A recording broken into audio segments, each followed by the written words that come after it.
on your home for Chiefs football, 96.5 The Fan. KFNC FM and AM.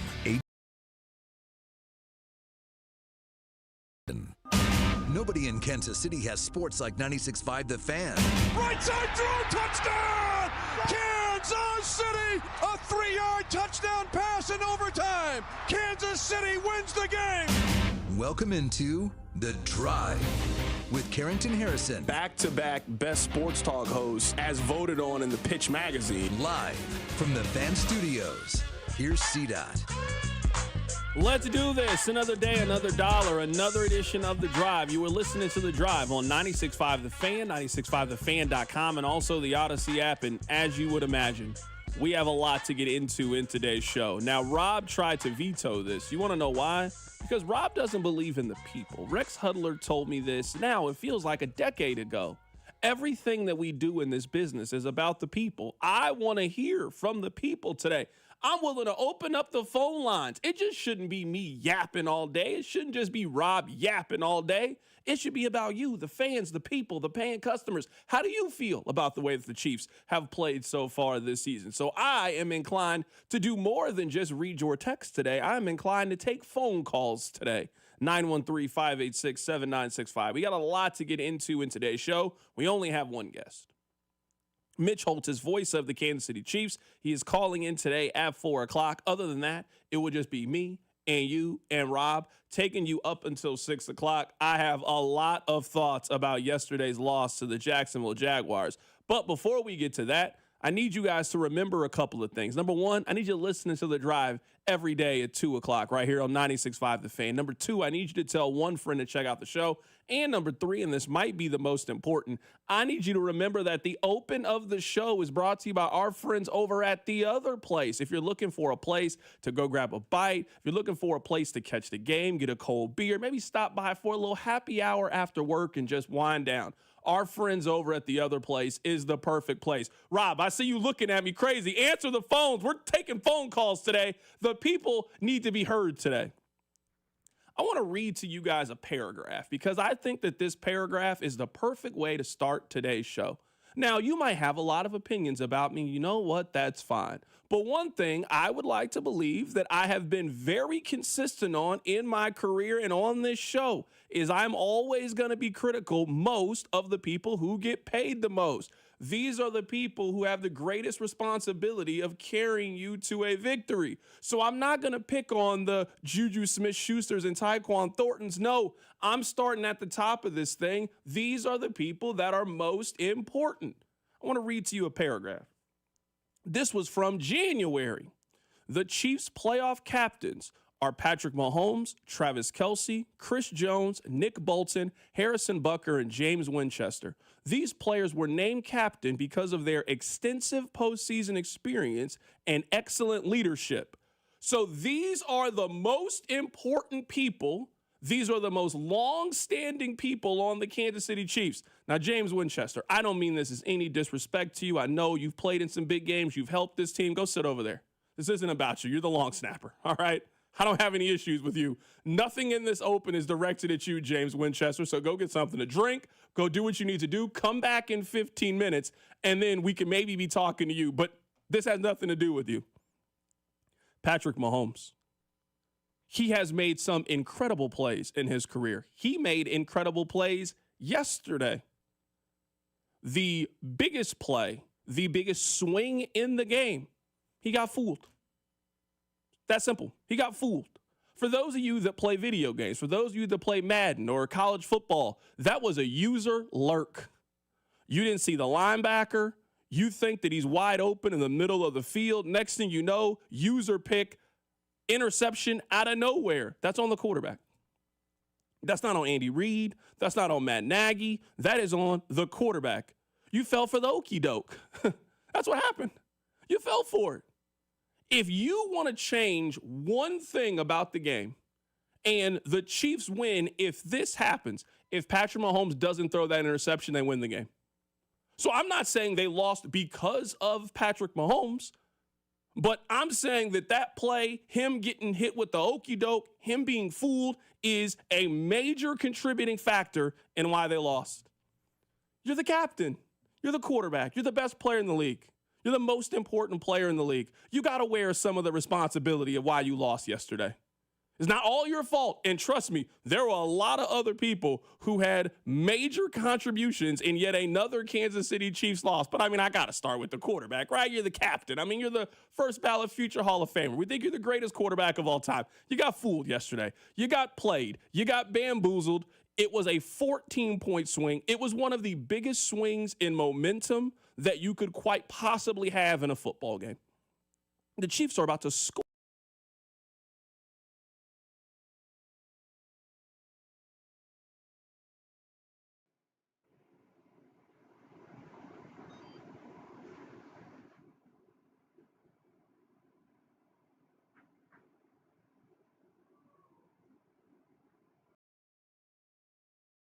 Do anything wrong in this game, but you certainly have played a part in this team being 2-3 as well. All of these guys, the playoff captains, the guys who are known for extensive postseason experience and excellent leadership, in the 3 losses that they have had, their star players have been in the center of why they lost. Whether it is a pick 6 yesterday against the Jacksonville Jaguars, whether it is a bobble ball that leads to an interception against the Philadelphia Eagles, whether it is Chris Jones doing the mannequin challenge on the most important defensive play of the game, my brother, what are you doing? Nothing. Chris Jones didn't care enough he didn't even give you a light jog. He didn't even fake like he was working. He just, middle of the play, just, you know what, I'm good. Nothing, no effort. In fact, it explained everything that I needed to know about this defensive line. Everything that you've said about this defensive line on one play, I can show you. In fact, today, when they sit down and they watch film and they break down, you don't need to watch any other play on defense. Watch your highest paid player on defense, your future first ballot Hall of Famer, the best defensive player on the dynasty. Watch him do the mannequin challenge in the middle of the game. He didn't even have his hands on his hip. He's just standing there watching the play happen. Trevor Lawrence, it was like that one scene from the movie The Waterboy. Remember that scene where the offensive player drops the ball, he picks it up and dusts it off and still scores the touchdown? That happened in real time to the Chiefs. Trevor Lawrence fell to the ground, got up, almost fell again. Chris Jones is still standing there stunned, having no clue what just happened. The game is just passing him by. You still got a chance to go get him. And at that point, Chris Jones is like, nah, I'm good. Embarrassing effort. These are your captains. These are your leaders. Pick 6, bobbled interceptions. 0 effort on the most important defensive play of the game. I saw people trying to defend this, saying, well, what if the Chiefs wanted him to score? You mean when he was laying on the ground? The Jaguars didn't have a timeout at that point. If you go there and you touch Trevor Lawrence while he's on the ground and he's down, the clock is still running and it's less than 20 seconds left in the game. Why would you let him score in that scenario? No, we got to start calling it what it was. Chris Jones quit on a play, on the most important defensive play in the game. He's just standing there, sightseeing. He might as well have bought a ticket. He had the best view in the house. Embarrassing. Nick Bolton. Now, I'm not as mad at you. I don't have the same energy towards you that I have for the other individuals. But if you could change one play, the missed interception, I don't know what was happening. I mean, Nick Bolton had the interception and Drew Tranquill thought he had the interception. It ended up being a massive play in the game. The Chiefs were in control of the game. It's 14-0. You make that play with the way that your defense was playing, with the way that your offense is playing, you got the Jaguars down. And what has been a theme for the Chiefs, and now it feels like the pendulum is starting to swing in the other direction, you had Jacksonville down, and instead of kicking their back in while they're on the ground, you bent down and lifted an arm to help them up. And it came back to bite you. You made too many mistakes on the road against a good football team to think that you were going to win this game. Too many penalties, missed interceptions, pick sixes, way too many mistakes to think that you were going to go on the road and beat a team that basically had nothing to lose in this scenario. The crowd was into it. The team had confidence. They never hung their head, and they bit you yesterday. Harrison Butker. How many times do we got to have you in the principal's office? It's every week. If we're having weekly topics about the kicker of your football team, there is a problem that's going on. Every game, we have had to dedicate time and a segment, and I have to write it down and take notes, and we have to plan for a Harrison Bucker segment. We shouldn't have to do this. It used to be like a crock pot. You know, you put all the ingredients in there, you cook up a good meal, you can set it alone, and you can leave it. That's not how we have to treat the kicker. No, why do we shouldn't have to do this every week. I'm only doing this because this is who they tell me their leaders are. Patrick Mahomes, Travis Kelce, Chris Jones, Nick Bolton, Harrison Bucker, and James Winchester. They lost this game because of them. They lost this game because of a pick six from their quarterback. They lost this game because of a lack of effort from their best defensive player. They lost this game because of a missed interception from their linebacker. They lost this game because of repeated special teams issues led by the most expensive kicker in the National Football League. That's why they lost these games. And that has been a common theme in the 3 games that they lost. Whether it is letting Justin Herbert run for his longest run of his career, whether it is a bobbled interception as you were going into the end zone, a pick six, a missed interceptions. When you think about the plays that have defined the 2025 Chiefs and how they find themselves at 2-3 heading into the middle of October, those plays come from their leaders, their captains, the most important players of the game. So we can talk about Matt Nagy, we can talk about Andy Reid, we can talk about Spags, and I'm all for those conversations. But the conversations have to start with a lack of execution by the highest paid and most important players on these teams. And repeatedly so far this season, in moments in which you have counted on them for a half decade to lead you and get you out of these situations, their mistakes for the most part have put you in the middle of these situations. We can take your phone calls. We got open phone lines all day, 913-586-7965. If you get on hold, I'll do my best to take your call today. Coming up, we'll talk about those 2 plays. The game to me is really defined by 2 plays, the Chiefs missing an interception and the Chiefs throwing an interception. We'll talk about it. Keep it right here. It's The Drive. The Drive with CDOT. Tune in as Nate Taylor of ESPN joins the show in studio every Friday at 4 on your home for Chiefs football. 96.5 The Fan. The Drive, brought to you by DM Injury Law. Have you or a loved one been in a car wreck? Contact DM Injury Law today and get the money you deserve. Car wreck? Remember, Mike's got this. Gear? Check. Snacks? Check. Tires? Not so much. I didn't have time to deal with this, so I asked my friend. Her answer was simple. Take it to Telly, she said, and I'm so glad I did.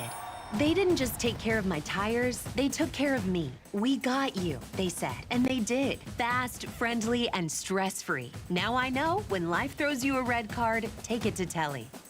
Stay in the game. Take it to Telly.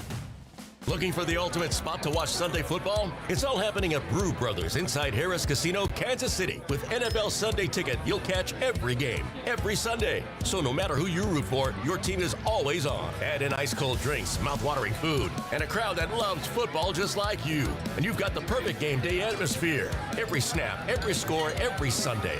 Brew Brothers is football headquarters. Be there this weekend at Harris's Kansas City. 21 or older to gamble. Know when to stop before you start. Gambling problem? Call 1-800-GAMBLER. This is the run my own business dream. This is the colleges paid for dream. This is the retire early dream. This is Busey, where your dreams and possibilities become moments. Through trusted guidance and expertise, through lifelong relationships. Because we're here to help you achieve the life you've always envisioned. Busey Bank, building business, growing wealth since 1868.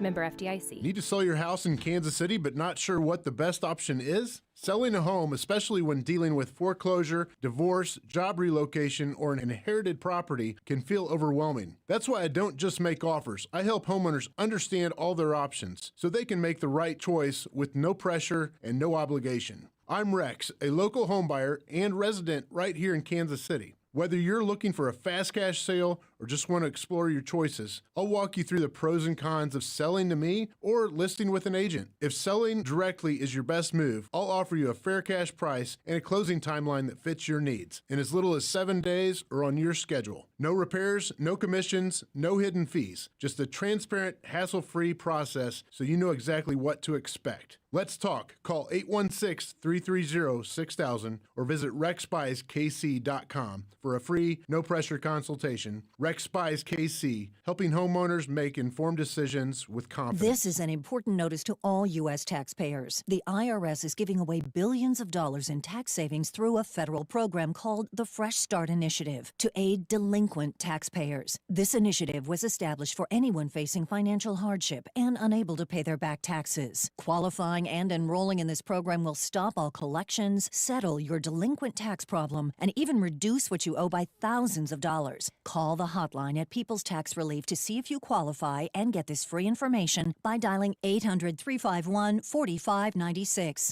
If you have unfiled tax returns or cannot afford to pay your personal or business back taxes, you can now get the help you need. One simple phone call can resolve your tax problem and save you thousands of dollars. To see if you qualify and to get this important free information, call 800-351-4596. 800-351-4596. 800-351-4596. Ready to kick off the fun? Chumba Casino is your go-to game plan during halftime or overtime. From spinning slots to instant scratch-style cards, it's like running the perfect play, all from home. New players score a free welcome bonus and daily logins with a shot at some serious prizes every time you play. Get in the game and visit ChumbaCasino.com today. Let's Chumba. Sponsored by VGW Group. No purchase necessary. See terms at ChumbaCasino.com. Must be over 21 and present in a state where it's legal to play. It all comes down to this, folks. Yep, the entire season is on the line.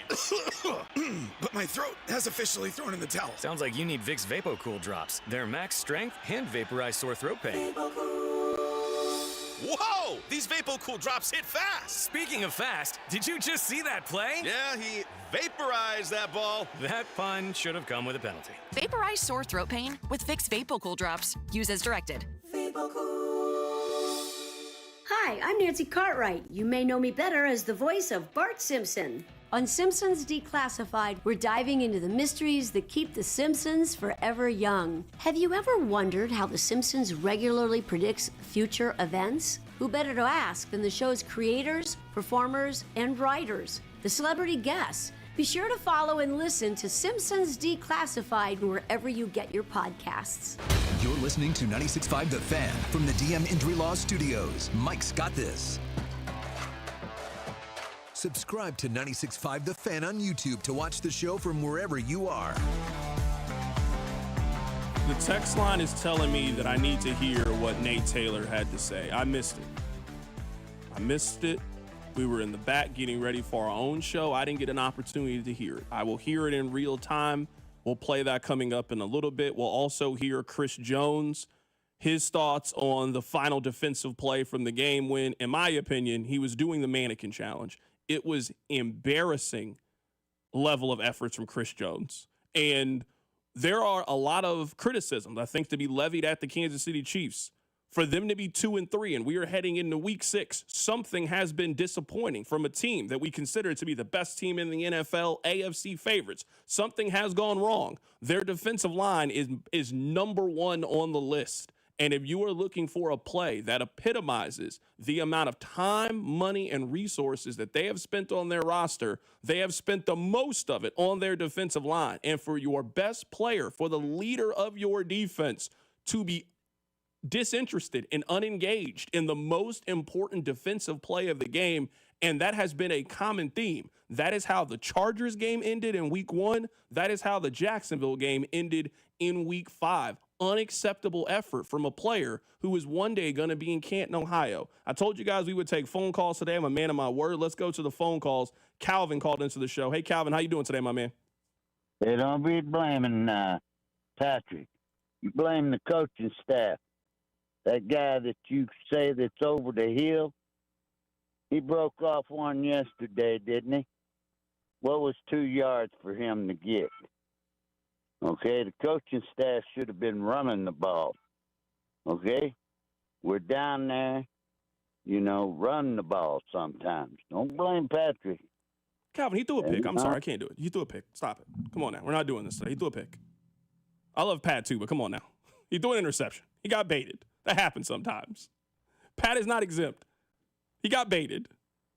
He thought he was open. The linebacker, who had his 5th interception of the season, he baited him. He threw a pick. I mean, it happens. But he got beat flat out. He got beat yesterday. There's no, I'm not here to argue that point. All right. Which one do we want to hear from? Do we want to hear from Chris Jones first, or do we want to hear from Nate Taylor? I did not hear what Nate Taylor had to say, so I can't comment on it.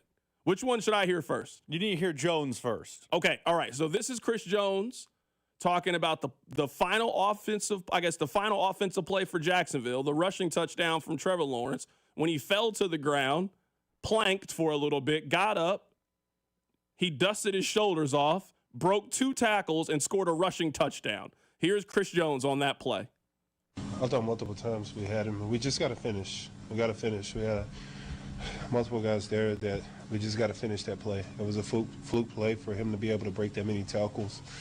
But, yeah, I think I put it on us as a defense. We got to finish. We got to bring him down on that. Okay. Okay. He called that play a fluke play? I'm not trying to defend Chris Jones. I'm not going to do that, but I will say the fact that a guy has tripped, fallen down, stood up, and scored a touchdown, I don't know if it's a fluke, but it's not something I have seen much in the league. Yeah, if we are using the term it was a fluke play because that's not how Jacksonville drew the play up, sure. Yes, it was an off-script play. Chris Jones was nowhere near Trevor Lawrence when the play happened. It's not like he's creating great pressure. Trevor Lawrence falls. He got tackled by his own center at first. He then gets up, composes himself, and broke a tackle. Like, at some point, you just got to tip your cap to the other team, and they just made a better play than we made. That's what happened. Trevor Lawrence made a better play than you guys. And I don't like hearing him talk like that, especially on that play, because you can't tell me you gave it your all. It's not like we can point to the effort that Chris Jones made on that play, and you're thinking, hey, Chris, you did everything in your power to try to stop Trevor Lawrence from getting in the end zone. He damn near gave him a police escort to it. They were playing 10 on 11 on that play because of the lack of effort that you got from Chris Jones. So let's play what Nate Taylor had to say. The text line says I need to hear it. I promise you we'll get back to your phone calls. Please be better than Calvin. 913-586-7965. Please be better than that. I'm all for taking calls, but we got a standard here on the show too. Here's Nate Taylor. So my interpretation, and I kind of asked him in the locker room, this is before the podium, you stand there because if he gets up, you might think he's going to throw either the ball away or you want to have your body in your position to be hands up for a pass deflection if he's going to throw the ball in the middle of the end zone. Now, there's no spy, which I know you guys have talked about, and Charles Omenihu gets planted. Drew Tranquill takes a terrible angle. Jerry Tillery sees what's happening, but is so slow to react that he can't get Trevor Lawrence down. And now everybody focuses on Chris Jones because he goes, I have literally taken up 2 offensive linemen yet again. Those 2 guys aren't doing anything. There are one-on-ones all over the place. And why is he running? Because I'm cooked. I'm gassed. They could not give me a sub in the last drive. And again, it's not George Karlaftis, who you just paid a handsome contract to. It's not Charles Omenihu. It's not Jerry Tillery. It's not Ashton Gelati. It's not Mike Dana. It's not Derek Nottie. Chris Jones played the most snaps of anybody on the defensive end, on the defensive line. So he was tired. That's what it sounds like. He was tired. Nate, you know you're my guy. I can't ride with you on that one. I really want to. I'd love to ride with you. I can't ride with you. The image, the visual of it, it's so damning. Now, he was not the only one. I mean, you just went through it. Charles Omenihu got beat up. Mike Dana has 1 pressure this season. 1. A single pressure this season. Uno. That's what he has. So it ain't just Chris Jones. But I would say the 2 biggest defensive plays this season Week 1 against the Chargers, you got a chance to win that game. You got a chance to get Patrick Mahomes the ball back. Chris Jones is out of position, off doing his own thing. He gets beat on the backside. That ends the game. On the biggest play of the game yesterday, Chris Jones is standing off doing his own thing. The optics of it are really bad about what happened. Rob, I do want to get to these phone calls. Let's talk about the missed interception on Kansas City side and then the interception that they had for the pick six. I genuinely believe this, and this is how most games are, so maybe I'm making excuses for the Chiefs. I think if you change one of those two plays, I think the Chiefs win the game. Now, again, that's not how sports work. Both of those plays happen. Jacksonville is, I guess, fortunate on the first one. That should have been an interception. The second one, they just made a play on the second one. So you certainly can't take that away from them. I do firmly believe if you change the outcome of one of those two plays, if either Bolton or Drew Tranquill catches the interception in the first half of the game, it's 14-0, and the Chiefs have been controlling this game. They were dominating the game up to that front on both offense and defense. If the Chiefs make that play on defense, I believe the Chiefs win the game. I think the Chiefs win the game if they don't get the pick six. Just the swing of momentum and the math difference, I think, changes it. It then became a fight. It re-energized the crowd. It got them back into it. It got the Jaguars back into it. We can win this thing. We can win this thing. It's 21-14 when you get the ball back. It could have been 21-7 at that point. So I think if you change the result of either one of those two plays, you can pick which one it is. I think the Chiefs win the game if you could just change one of those two. I don't disagree. If you change one of those two outcomes, the play, the game goes differently. But can't you do that about every NFL game? I know I always say that blaming the ref is the march of the losers, but if there's a secondary verse, if there's a second line, it's just, hey, if two things went different, they win the game. Well, yeah. If we change the outcome, then yes. If we change all the variables, the outcome will be different. I do think if Nick Bolton makes that catch, the Chiefs are in a better position. If Patrick Mahomes sees Devin Lloyd coming across and doesn't get duped, then yeah, they're in a better position. But, I mean, those are the sorts of things that are just happening this year for the Kansas City Chiefs. They are becoming a trend. It's close but no cigar. It's, those sorts of things with this year's team. So I don't disagree with you. If they change those two plays, I think the Chiefs win today and we're having a victory Tuesday on the drive and it's all rainbows and unicorns all around. I don't disagree with you, but I think that's just sports. And if we keep changing the variables, yes, we change the outcome, but the way it worked out was the way it has been working out for the Chiefs all year, which is they get so close to being a good team and then they find a way to lose the game. That has been a trend this year. Text line 913-586-7965. C-Dot, it was for sure a fluky play. Come on, C-Dot. You've never seen that in the league before. Therefore, it's a fluke. I'm not letting the Chiefs defense off like that on the Trevor Lawrence rushing touchdown. He fell to the ground. No one on the Chiefs defensive line is near him. No one is near him. He then has time to get up. He then leaves the pocket, and the Chiefs miss 2 tackles. So you can use whatever term you want to use, fluke, luck, whatever you want to call it. Trevor Lawrence made a better play than the Chiefs defense. Unequivocally, that's the case. So yeah, you can call it fluky. If that's what you want to call it, that's perfectly fine. You got to explain to me how Trevor Lawrence can fall in the middle of the field when Jacksonville has no timeouts remaining. You got to remember, Jacksonville called their last timeout because for whatever reason, they called a screen play on 2nd and 18 in the middle of the field. Like the Jaguars offense gave the Chiefs defense every possible chance to stop them on the final drive of the game. And it started with them kicking the ball out of bounds. So now you put it on the 40-yard line. It started with the incredible throw from Trevor Lawrence on 3rd and 7. One of the best plays I've seen Trevor Lawrence make. We've been watching Trevor Lawrence. He was a freshman at Clemson. And then it was capped off by Trevor Lawrence fell on the ground, got up. It's not like he got up and then made an absolute dart, incredible throw. He fell to the ground, got up, and scored a rushing touchdown against the Chiefs. I refuse to let Chris Jones, Andy Reid, I refuse to let anybody call that fluky. No, he made a better play than you did. You got to tip your cap in that moment. Let's go to the phone lines. Frank, you called into the show. Hey, Frank, how you doing, man? You can call it what you want. I'm more concerned about the effort of this team. This team seems to go through stretches where they just don't are lackadaisical and they're just kind of going through the motions. And I'll finish. I'll finish with a question at the end. I want you to answer this question before I get done. But the guy fell down, looked like a baby giraffe, flopping around. Had the time to go back there, comb his hair, figure it out. Got up, and then 3 guys missed him and tackled, and he fell in the end zone. It's just like, what are you doing? Like, is it even plausible to think that you do that? I do want to go back to the 3rd down, 3rd and 7 with that play. I think you're giving Trevor too much credit. If Connor doesn't jump, why is he jumping? I don't understand. If he just runs with the receiver there, he's got the boundary as his backup guy. The receiver's right on the boundary. If he just squares up and runs with the receiver, that ball's not completed. He stops and jumps for no reason, and the ball's completed. If you just run with the receiver, that's not a completed pass.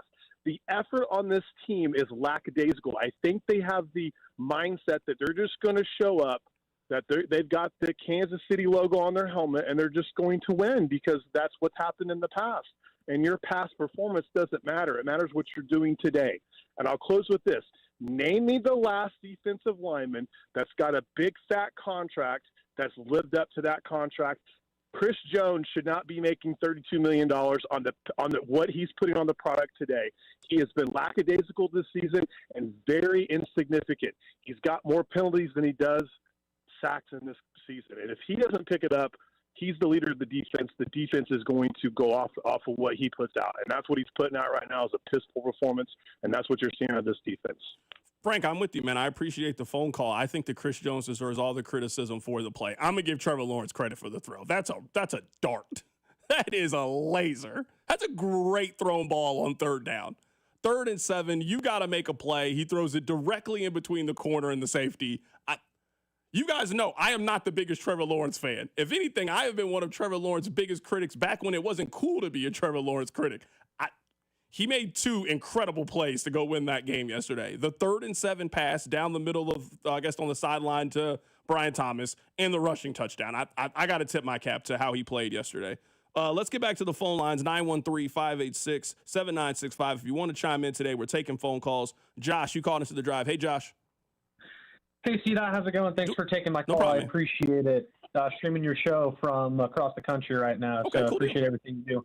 I just wanted to say, I'm frustrated more than anything about the loss last night because I actually feel like if the Chiefs had won, most people would feel pretty positive. There were a lot of positives in that game, specifically on the offensive side of the ball, which just makes the loss all the more frustrating. But I think I agree with you in a sense because I believe that the Chiefs' high-end talent no longer is able to bail them out the same way that has been the last several years for this Chiefs team. I think Patrick Mahomes, Travis Kelce, and Chris Jones all collectively just are not playing at the level anymore where they can mask the blemishes of this Chiefs team that have unfortunately been created by Brett Veach and then some of the coaching staff, because I think the Chiefs have lost every game this year for one of 2 reasons. Either the offense sputters, mostly because of the lack of a true presence in the backfield, or the defensive line on defense not able to get pressure on the opposing team's quarterback. And I think most would agree that those were the 2 biggest weaknesses last year, and Brett Veach just kind of ho-hummed through the offseason, and or the coaches didn't encourage him to go out and get more talent at those positions. And I do understand that Brett Veach tried. He spent a couple draft picks on the D-line, but Brett Veach also brought in Joshua Uche last year, who now has more pressures than Mike Dana and Charles Omenihu combined this year. And there's a lot of guys on this Chiefs team, specifically on the defensive side of the ball, that I think if it weren't for Kansas City, they would either not have a starting spot or just simply wouldn't be on a roster on 31 other NFL teams. And I'm not excusing the effort from Chris Jones on the last play of the game at all. I think, he gets paid way too much money to just be standing around in that scenario. But I will say one thing. I'll end it with this.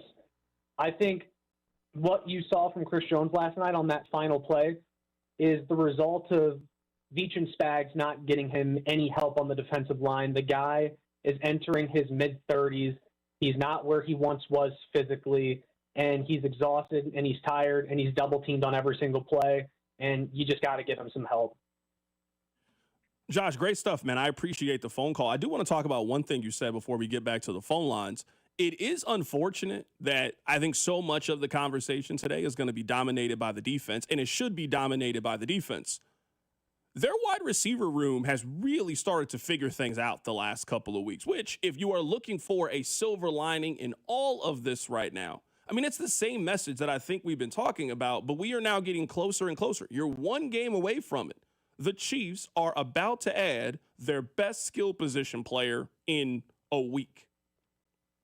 They're going to add their best skill position player with an offense that is clearly starting to figure things out. The Chiefs ran the football as well as they've run it so far this season. That was a good effort from them on the ground, from everybody, from Bashard Smith, from Isaiah Pacheco to Kareem Hunt. That is as well as the Chiefs have run the football. This is what I mean when I say you don't need to be a dominant rush team, but it has to be a part of your attack. They ran the ball 19 times with their running backs. They got 85 yards. You got a big little end around play, a very creative play to Xavier Worthy. That's all you need the run game to be. You need it to complement. You don't need to be as one-dimensional. So I don't have much criticism about the Chiefs and offense and how it operated. Sure, you made a mistake, and that ended up costing you dearly, but their wide receiver room is starting to figure some things out. And when you add Rashee Rice to it here as you are gearing up for the Buffalo game, which is now in less than a month, you feel really good about where you are from a offensive standpoint. The disappointing part is a defense that returns so many pieces.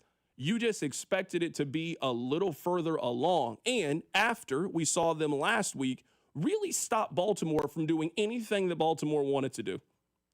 And pretty routinely frustrate Lamar Jackson. They didn't let Derrick Henry run the ball. Zay Flowers didn't really beat them. Like, you got an A-plus defensive effort, and you started this game. You started this game with the offense playing as well as it's played in the early portion of it, a 14-0 lead. This should have been where you strangled the life out of Jacksonville, and you coast to win that game on the road. But missed opportunity here, big play here, penalty here, mistake here, and those things just started to add up. And I think to the point that Josh just made, they're just not talented enough, and no team is. It's hard to overcome everything. It's hard to overcome 13 penalties.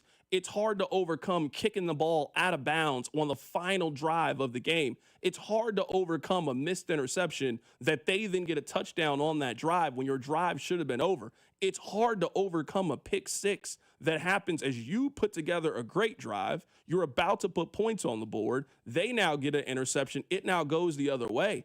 It just, all of those things just add up and add up and add up. And you're not playing the Giants. You're playing a Jacksonville team that you should think that Jacksonville is going to make the postseason. You start 4-1. They just feel like they're one of those teams that got a little bit of juice, a little bit of energy, and you see this.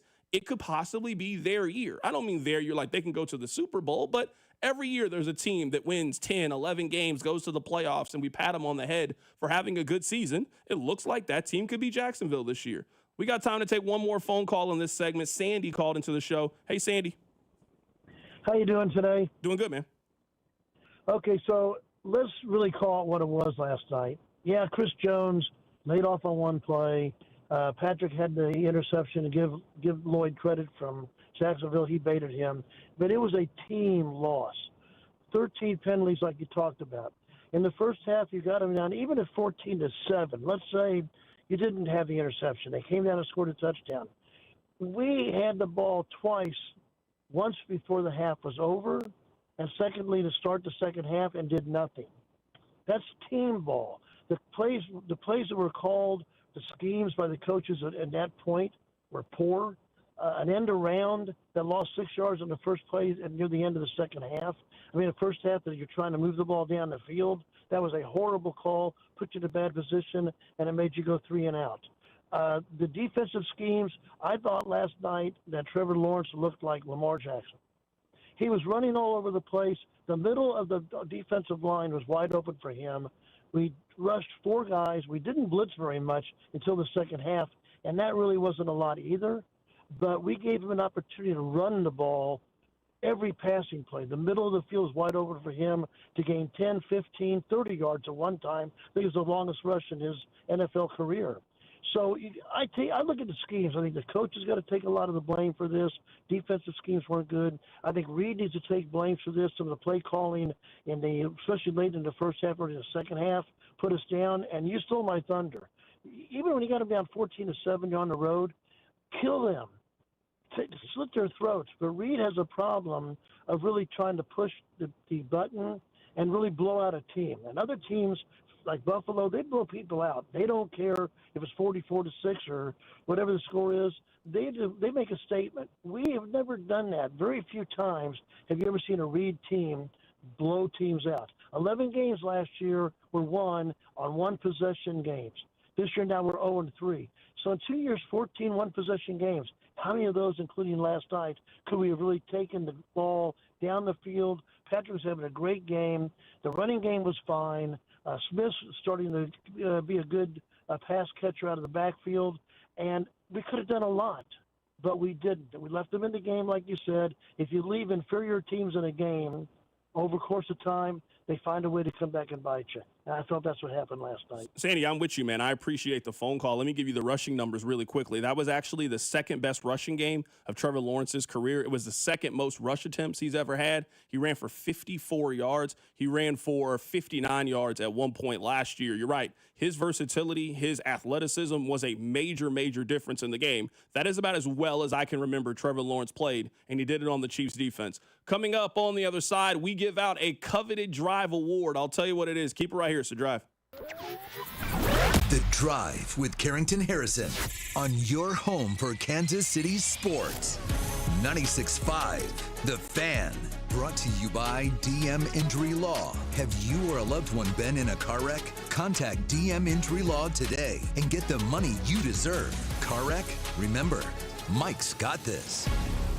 DraftKings Sportsbook, America's top-rated sportsbook app, is coming soon to the Show Me State. New Missouri customers can download the DraftKings Sportsbook app today. And when we go live, place just a $5 bet to unlock $300 in bonus bets. Starting November 17th, you can create your DraftKings Sportsbook account in Missouri and get ready for launch day on December 1st. DraftKings Sportsbook brings you everything you need to elevate your game day, including live in-game betting, lightning-fast payouts, and endless ways to get in on the action, all right from your phone. Download the DraftKings Sportsbook app now and grab $300 in bonus bets with just a $5 bet when we go live December 1st. In partnership with DraftKings Sportsbook, the crown is yours. Gambling problem? Call 1-800-GAMBLER. 21 and over. Physically present in Missouri. Eligibility restrictions apply. Bonus bets expire 7 days after issuance. Excludes customers who redeem pre-launch sign-up offer. Terms at sportsbook.draftkings.com/promos. This is Jeff for Heartland Men's Health, where we've successfully treated thousands of men for low testosterone and helped them feel like their old selves again. Please take a moment and listen to how we help this patient. Hi, this is Doug. I'm a patient with Heartland Men's Health. I've been doing low T treatment for just under a year now. I've always dedicated my life to work. I've always found the time to go to gym. I'm 46 years old. My energy level has been on a roller coaster. With work, when we would have like long, stressful meetings, I would notice that I was very exhausted and drained afterwards. And with the low T treatment, I'm not as stressed. I started to feel a lot more level-headed. The roller coaster kind of went away. I think Heartland Men's Health, they really have it figured out. The professional staff, I think it's a wonderful treatment for men of any age. And it's definitely a benefit I'm going to continue.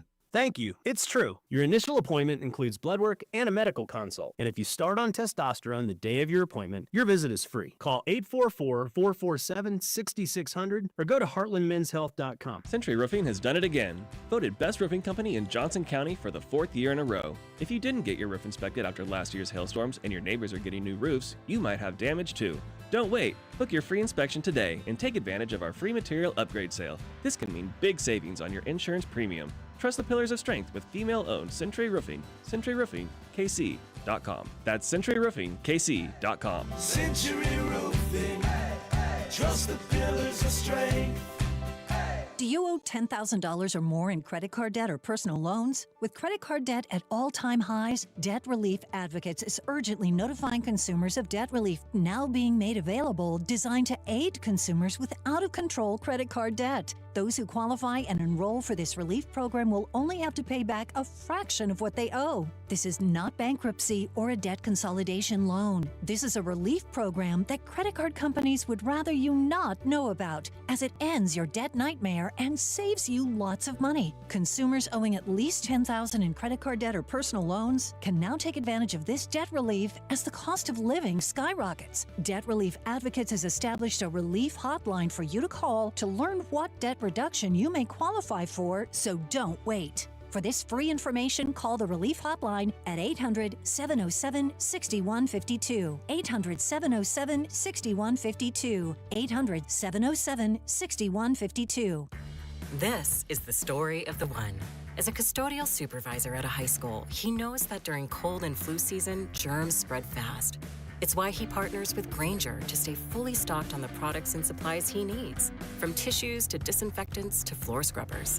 All so that he can help students, staff, and teachers stay healthy and focused. Call 1-800-GRAINGER, click Grainger.com, or just stop by. Grainger, for the ones who get it done. Life insurance. Why are you putting it off? Can't afford it? Too much hassle? Think you don't need it? There's lots of excuses for putting off life insurance. But if you weren't there, who would pay the mortgage and other bills? With Ethos, you could be covered in 10 minutes and boom, family protected. Ethos, fast and easy online term life insurance. Up to $2 million in coverage with no medical exam. Some policies as low as $1 a day. Answer a few health questions and get your free quote at ethos.com/radio. That's ethos.com/radio. This afternoon, expect showers and thunderstorms with a high of 68. Weather brought to you by Robert Half. Our recruiters' expertise and award-winning AI will find you the skilled candidates you want. At Robert Half, we know talent. Visit roberthalf.com/talent today. Hey, it's Rashee Rice from the Kansas City Chiefs. Welcome back to The Drive with C-Dot on your home for Chiefs football. 96.5 The Fan. All right, if you're on hold, stay there. We'll take your phone calls, 913-586-7965. We got nothing but free time today. So let a little bit of me, a little bit of you. We've been arguing if Trevor Lawrence's touchdown was a fluke or not. Chris Jones called it a fluke. I thought multiple times we had him. We just got to finish. We got to finish. We had multiple guys there that we just got to finish that play. It was a fluke play for him to be able to break that many tackles. But yeah, I think I put it on us as a defense. We got to finish. You know, we got to bring him down on that. I'm not letting Chris Jones get that bar off today. I'm sorry. I refuse to let him get that bar off. It wasn't a fluke play. He made a better play than you did. You had multiple opportunities. He fell down 2 separate times. He got up. He broke multiple tackles. Like, I'm sorry. At some point, you just got to tip your cap to the other guy. The other guy just made a better play than you. I'm not letting you get that off, especially when we look and we saw the film. The eye in the sky don't lie. It don't lie. We saw your effort on that play, and your effort was certainly unbecoming of someone who one day is going to stand with the greatest defensive players in the history of football. You weren't good enough yesterday, point blank period. You as a staff, a record label, and a crew, you weren't good enough yesterday. It's that simple. All right, we'll get back to your phone calls, I promise. 913-586-7965. But I am ready to end a drive conversation. Now, I don't like giving out this award, but someone usually earns the award. And they do it through their own play and their own efforts. Now, this award over time has adopted many different names, and I think we've found one. It's now called the Barbecue Chicken Alert. Barbecue Chicken Alert. And we give the Barbecue Chicken Alert out to the corner safety secondary player who has exhibited incredible ability. You have the ability to not cover anybody. Tight ends, running backs, wide receivers. When the opposing team sees you lined up, you know what they're thinking? Barbecue Chicken Alert. Barbecue Chicken Alert. That's how they're looking at you. Mouse in the house. You're too small. I have figured out who the winner is for the 2025 Barbecue Chicken Alert. I'm happy to give this to Shamari Connor. You earned it. Shamari Connor, you've earned the Barbecue Chicken Alert. Now, if you guys can just help me understand one thing. Can you guys help me understand how the Chiefs, they have had 304 defensive snaps so far this season? 304. Chamari Connor has been on the field for every snap but one. Now, I don't want to make it seem like Chamari Connor doesn't have a defined role on this team. They do. He just can't cover anybody. I don't know how I know this. I don't know how you know this, but they don't seem to know this. But let me give you some stats from yesterday. Yesterday, he was in coverage on 11 pass plays. On those pass plays, Trevor Lawrence completed 10 of those passes for a 101.9 quarterback rating. He was food out there. More specifically, barbecue chicken alert, barbecue chicken alert. I'm done. I'm not accepting any other votes at this time on who you think should get this award. I've made my decision for all of us. Someone had to pick. Well, what about? No, I don't want to what about anybody. I've determined who's barbecue chicken. It's Chamari Connor. Tender. I mean, just fresh off the grill. Hot. You got to let it sit for a little bit. It's so hot. You can't even instantly eat it. Barbecue chicken, Chamari Connor. So that's question number one. I have two questions. Question number one is Chamari Connor, he just doesn't get off the field. He's missed one snap so far this season. He has played in 99.7% of their snaps. He ain't good enough to be doing this. That's number one. After I spent all last week praising Noel Williams, all last week, he was the number one corner on Pro Football Focus, and we spent all this time. You guys know how many snaps he played? 4. No, that's not. I'm not joking. I didn't misspeak. That's not. Noel Williams played 4 snaps in this game. How? There's no role for him on the defense? Because that's what 4 snaps says to me. 4 snaps says to me you do not have a role for him on your defense, which just doesn't make sense. He's been great. He's been phenomenal in the limited role. You guys continue to make it a limited role.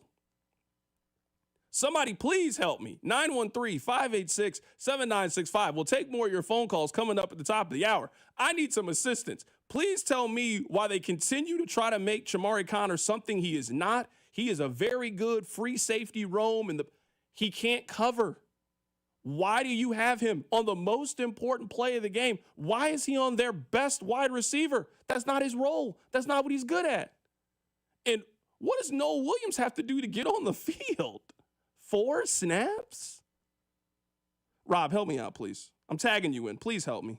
I'm lost. I wish I had a better answer than this because I don't have one, but this seems to be an alarming trend with the Chiefs. I don't know if it's Spags or their DB coach Dave Merritt or Reed.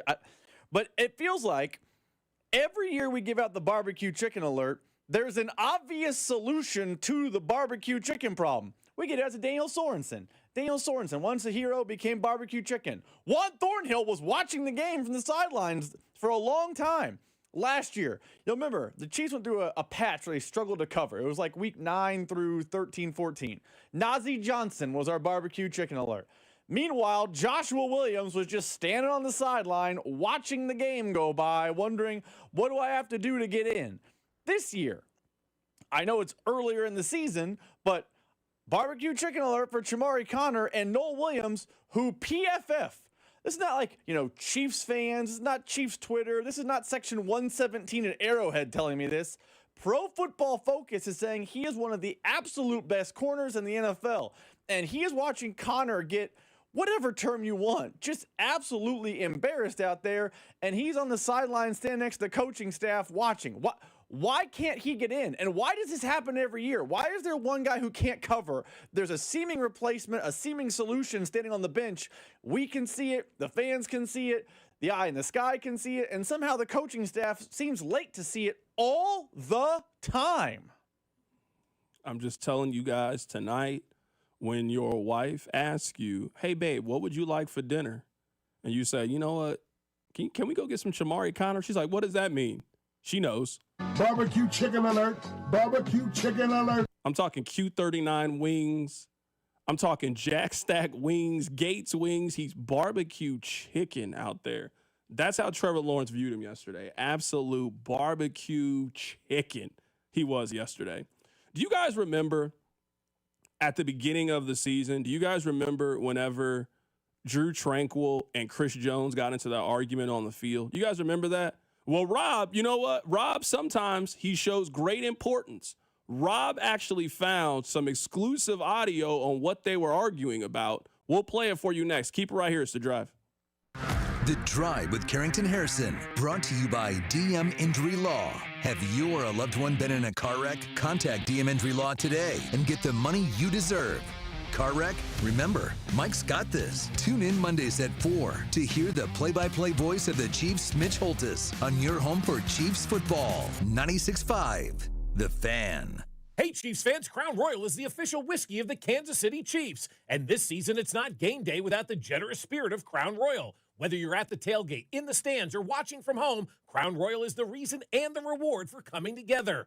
Grab a glass with the Crown Royal rig at a stadium near you, because we'll be sharing the generous spirit with fans across the country. Crown Royal, fueling game day with a generous spirit. Visit www.crownroyal.com/royal rig for more on the Crown Royal Rig Tour. Please drink responsibly. It's football season, and I can't wait for the games. And now I have even more reason to cheer on the Chiefs. I just head to Hy-Vee the day after any game and score savings at the pump with my Hy-Vee Perks card. Win or lose, I earn a fuel saver discount equal to the Chiefs score based on the amount I spend. If the Chiefs score 35 points, I save 35 cents per gallon when I spend $35 on groceries. The more we score, the more I save only at Hy-Vee. Some exclusions apply. See store for details. Flu season is here. Get your flu shot today at your local Hy-Vee pharmacy. It's easy, convenient, and no appointment is necessary.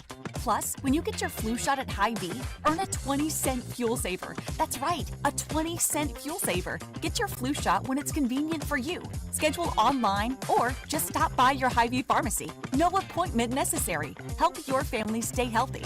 Get your flu shot and get a 20-cent fuel saver only at Hy-Vee. See store for details. Some restrictions apply. Schedule your home improvement project while the weather is still nice with Powell Exteriors KC. They offer easy financing, pay no interest until 2027, a 10-year workmanship warranty, and their extended summer sale. PowellExteriorsKC.com. The power of KC is Powell Exteriors KC. Hey, it's Cody and Gold. You guys know we've been telling you about our friends over at Centric and how in just as little as 4 months you could find a brand new career in IT. October is Cybersecurity Awareness Month, and cybersecurity threats are increasing every year. You could have a new career working in that field. Don't just take it from us. Listen to Carney. I'm Carney, a U.S. Army veteran and now an Enterprise Service Desk Technician. Using my GI Bill here wasn't just about training for a civilian career. It was about joining a community that supports veterans. So go to Centric.com to learn more. Schedule a meeting with our buddy Russ. This is the story of the one. As a maintenance supervisor at a manufacturing facility, he knows keeping the line up and running is a top priority. That's why he chooses Grainger. Because when a drive belt gets damaged, Grainger makes it easy to find the exact specs for the replacement product he needs. And next-day delivery helps ensure he'll have everything in place and running like clockwork. Call 1-800-GRAINGER, click Grainger.com, or just stop by. Grainger, for the ones who get it done. Hey folks, I've got a couple of important questions for you. Do you know how much money you need to retire? Do you have a plan in place for your loved ones? If your answer is no, it's time to get your financial planning on track with UMB Private Wealth. It's never too late to start. Plus, their team supports you at every step of the planning process. Go to umb.com/private wealth to schedule your appointment. That's umb.com/private wealth. Why not start today? Ready to kick off the fun? Chumba Casino is your go-to game plan during halftime or overtime. From spinning slots to instant scratch-style cards, it's like running the perfect play, all from home. New players score a free welcome bonus and daily logins with a shot at some serious prizes every time you play. Get in the game and visit ChumbaCasino.com today. Let's Chumba. Sponsored by VGW Group. No purchase necessary. See terms at ChumbaCasino.com. Must be over 21 and present in a state where it's legal to play. It all comes down to this, folks. Yep, the entire season is on the line. But my throat has officially thrown in the towel. Sounds like you need Vicks VapoCool drops. They're max strength and vaporize sore throat pain. Whoa! These VapoCool drops hit fast. Speaking of fast, did you just see that play? Yeah, he vaporized that ball. That pun should have come with a penalty. Vaporize sore throat pain with Vicks VapoCool drops. Use as directed. The technicians you can trust with your house keys. Anthony Plumbing, Heating, Cooling, and Electric. when comfort's on the line, Anthony shows up. Same day, 24/7, even weekends and holidays. For a limited time, tankless water heaters starting at $88 per month. Schedule your complimentary proposal today at AnthonyPHCE.com. Listen to the Chiefs and Lions on Sunday night with pregame starting at 4, kickoff at 7:20 with Mitch, Danon, and Kling right here on your home for Chiefs football. 96.5 The Fan, KFNZ FM and AM, HD1 and HD2, Kansas City, an Odyssey sports station.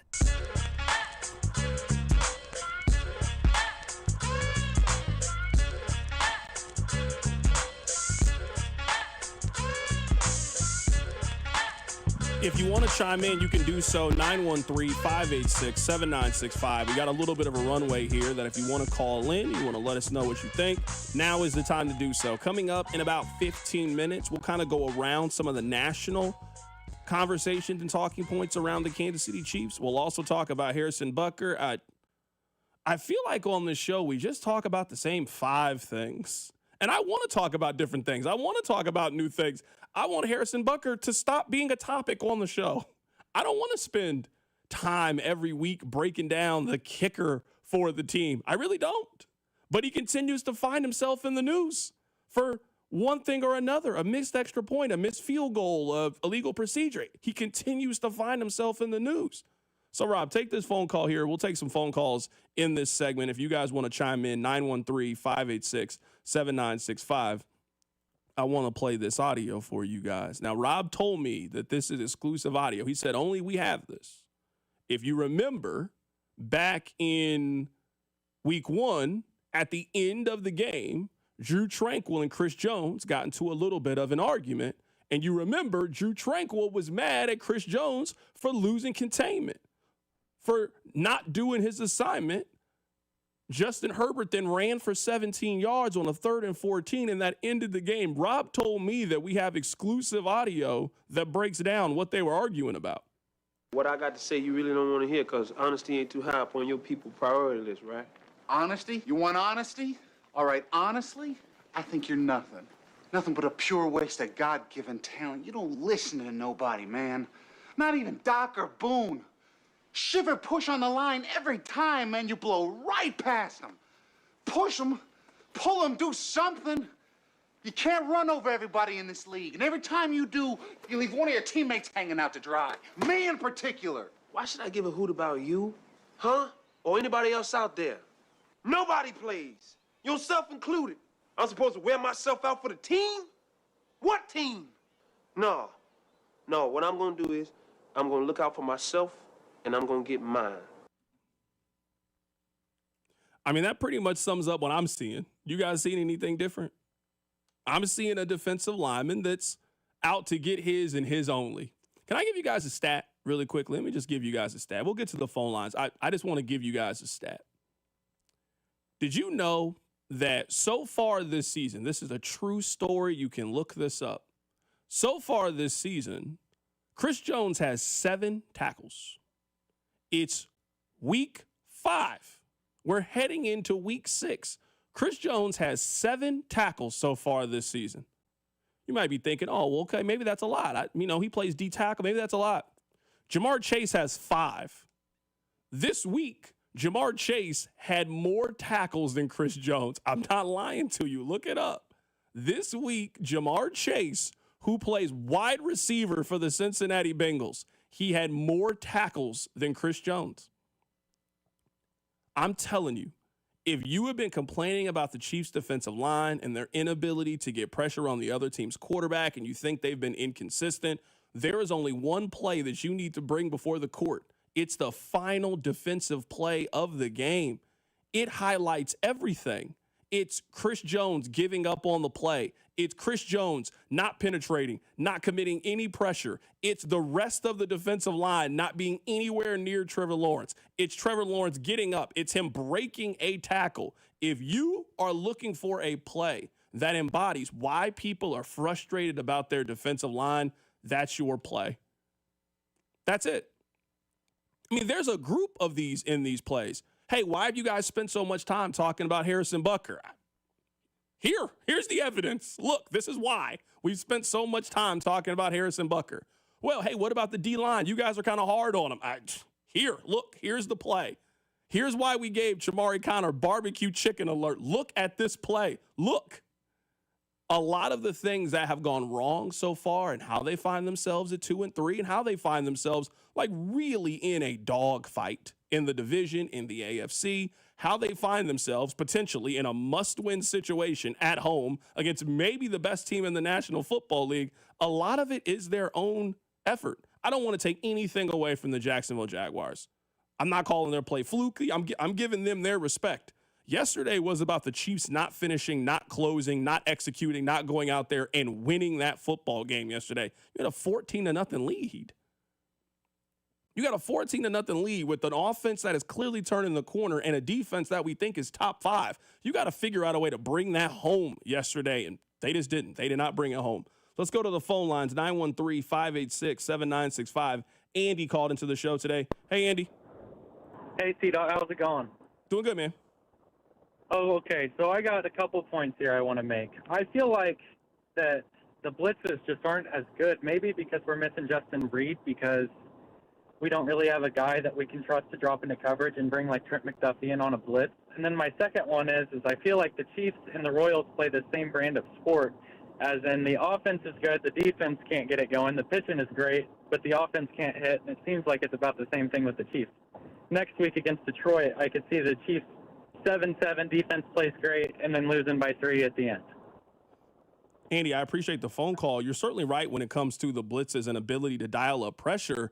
I guess, at least for me, when it comes to the defensive line, Rob, and I want your thoughts on this, is at least I thought, and maybe I was wrong in thinking that, I didn't know if they needed to dial those plays up as much because of the resources that they've spent up front.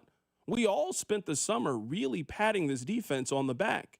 You got a future Hall of Famer in Chris Jones. You just gave George Karlaftis all of this money. Like, the hope and expectation was that George was ready to take that next step, that the double team pressure that Chris Jones gets on the other side, you're now talking about one-on-one. Charles Omenihu, you brought him back on a 1-year deal. Mike Dana has one pressure this season, not in this one individual game. They have played 5 games. Mike Dana has one pressure this season. Dana's a guy that you're counting on.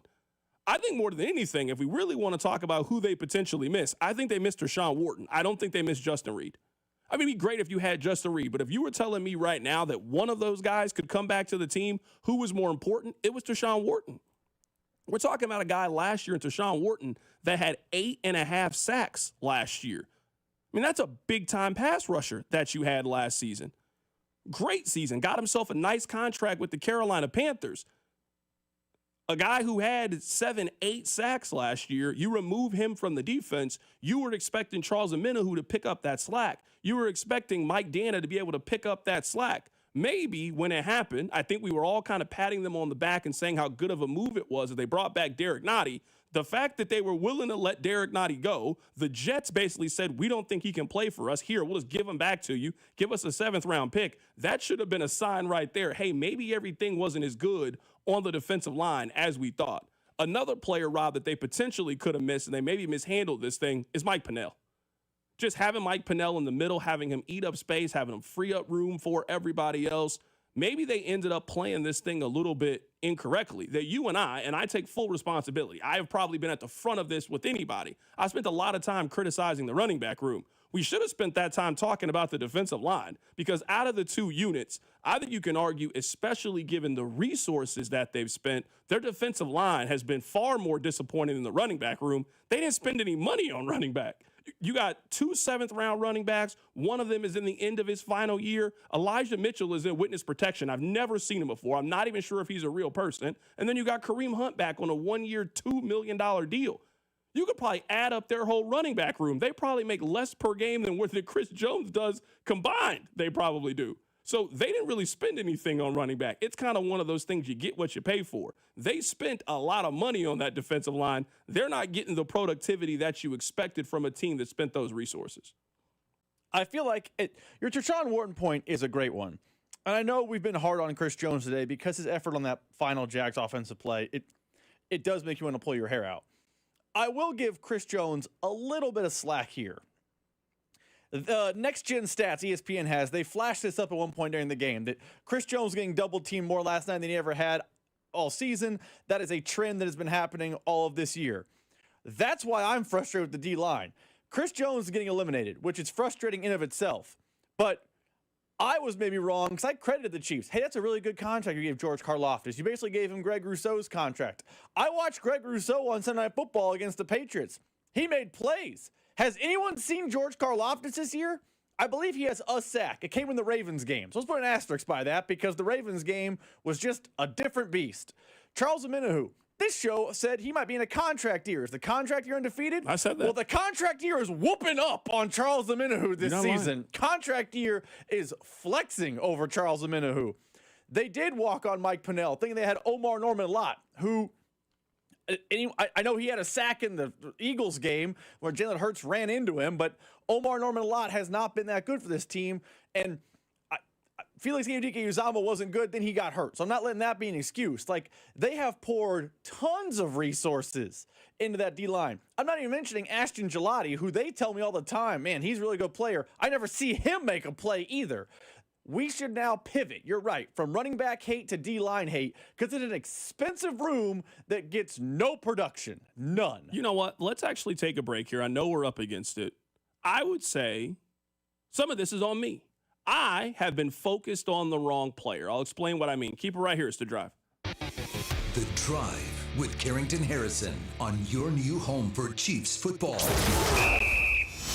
96.5, The Fan, brought to you by DM Injury Law. Have you or a loved one been in a car wreck? Contact DM Injury Law today and get the money you deserve. Car wreck? Remember, Mike's got this. Hey, Kansas City, it's Brian Pringle with Victory Ford at the Legends in KCK. Our summer sales event is here, and the deals are hotter than ever. Right now, drive home in a brand new 2025 Ford Escape or Bronco Sport starting at under $30,000. Or lease for just $399 a month with zero down. Need something bigger? Check out the spacious new Explorer, the larger Bronco where you can pop the top and doors off for those nice fall days, or the always tough F-150 STX Crew Cab 4-wheel drive. Just zero down and $499 a month. Lease payments are plus tax, title, and license. And folks, if you haven't checked out the versatile Ford Maverick, you're missing out. At Victory Ford, we have them in stock starting under $30,000. That's unbelievable value, a pickup that even fits right in your garage. Kansas City, if you haven't been behind the wheel of a new Ford lately, now's the time. The build quality is second to none, and we've got the selection ready for you today. So don't wait. Visit us at the Legends in KCK or online at victoryfordkc.com. Victory Ford, where our first price is better than our last. DQ presents the sound of your next meal at DQ. It's the sound of savoring a signature stack burger, loving a chicken strip basket, or digging into everyday value with the $7 meal deal. Wait, where is the sound? Am I missing something? Oh, it's quiet because they're too busy enjoying their DQ food. Makes sense. So delicious and so peaceful. Grab your favorite from the DQ food menu today at participating U.S. locations. Only at DQ. Happy tastes good. Trust, price, and ease of transaction. That's our philosophy at GiveMeTheVin.com. We love to buy cars. Fat ones, skinny ones, curvy ones, fast ones, slow ones, round ones, and square ones. Yes, square body Chevys. We buy them at GiveMeTheVin.com. Go to GiveMeTheVin.com right now. Put yours in and get a quote. We'd love to buy it. GiveMeTheVin.com, America's best car buyer. Sell us your car. GiveMeTheVin.com. So easy you can do it in your underwear. Kansas City, it's time to turn up the heat. The Westport Sunfresh is back and better than ever. Now proudly part of the Cosentino Food Stores family. We're celebrating with a re-grand opening you won't want to miss. That means 3 full weeks of hot savings on the freshest produce, premium meats, and all your grocery favorites. Come experience the new and improved Westport Sunfresh, your neighborhood store, now with even more local love. Located in the heart of Westport, only at Cosentino's Westport Sunfresh. When your reputation's on the line, you don't leave anything to chance, especially your primer. Painters trust Kills primers for a smooth start, strong adhesion, and serious stain-blocking power. And now, the full Kills lineup is available exclusively at the Home Depot. Need it fast? Get same-day or next-day delivery, or order online and pick up in-store. Kills primers. Pro results, faster. The Home Depot. If you're a pro, you know. There's nothing like when you get that part from eBay and it just fits. Yeah, the first time. So you can do less of this and get right back to more of this. At eBay, you'll find all the parts you need, guaranteed to fit, at prices you'll love. Sounds good, doesn't it? eBay, things people love. Eligible items only. Exclusions apply. Texting enrolls you into recurring automated text messages. Consent not required to purchase. Message and data rates may apply. Hey, Dan, how you doing? Haven't seen you around the gym. Yeah, I've really fallen off. Since I turned 40, I just don't get the results I used to get. Could be lower testosterone. I went through it a while back. I got Nugenix Total T, and it's made a huge difference for me. I've seen that ad on TV. Is it for real? Oh, yeah. The key ingredient is something called Tesnor, which helps boost free and total testosterone levels to help you trim up and stay lean. And it's made a difference for you? Man, I feel like I'm in my 20s again. At work, in the gym, and in the bedroom. Are they still giving out complimentary bottles for people to try it for themselves? Yeah, you just need to send them a text. Text BEACH to 42424 right now for your complimentary bottle of Nugenix Total T. Plus, text now and we'll include a bottle of Nugenix Thermo, our most powerful Fed incinerator ever, to help you get back into shape fast, absolutely free. Text BEACH to 42424. That's BEACH to 42424. Products and statements have not been evaluated by the FDA. These products are not intended to diagnose, treat, cure, or prevent any disease or illness. Here's traffic, brought to you by DM Injury Law. Have you or a loved one been in a car wreck? Contact DM Injury Law today and get the money you deserve. Car wreck? Remember, Mike's got this.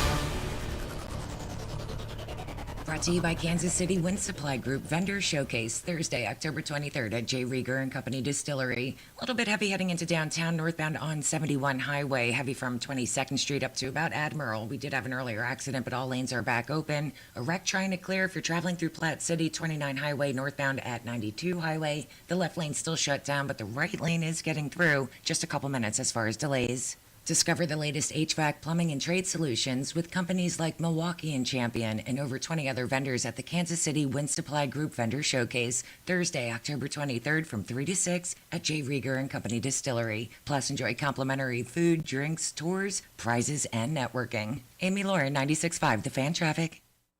You're listening to 96.5 The Fan from the DM Injury Law Studios. Mike's got this.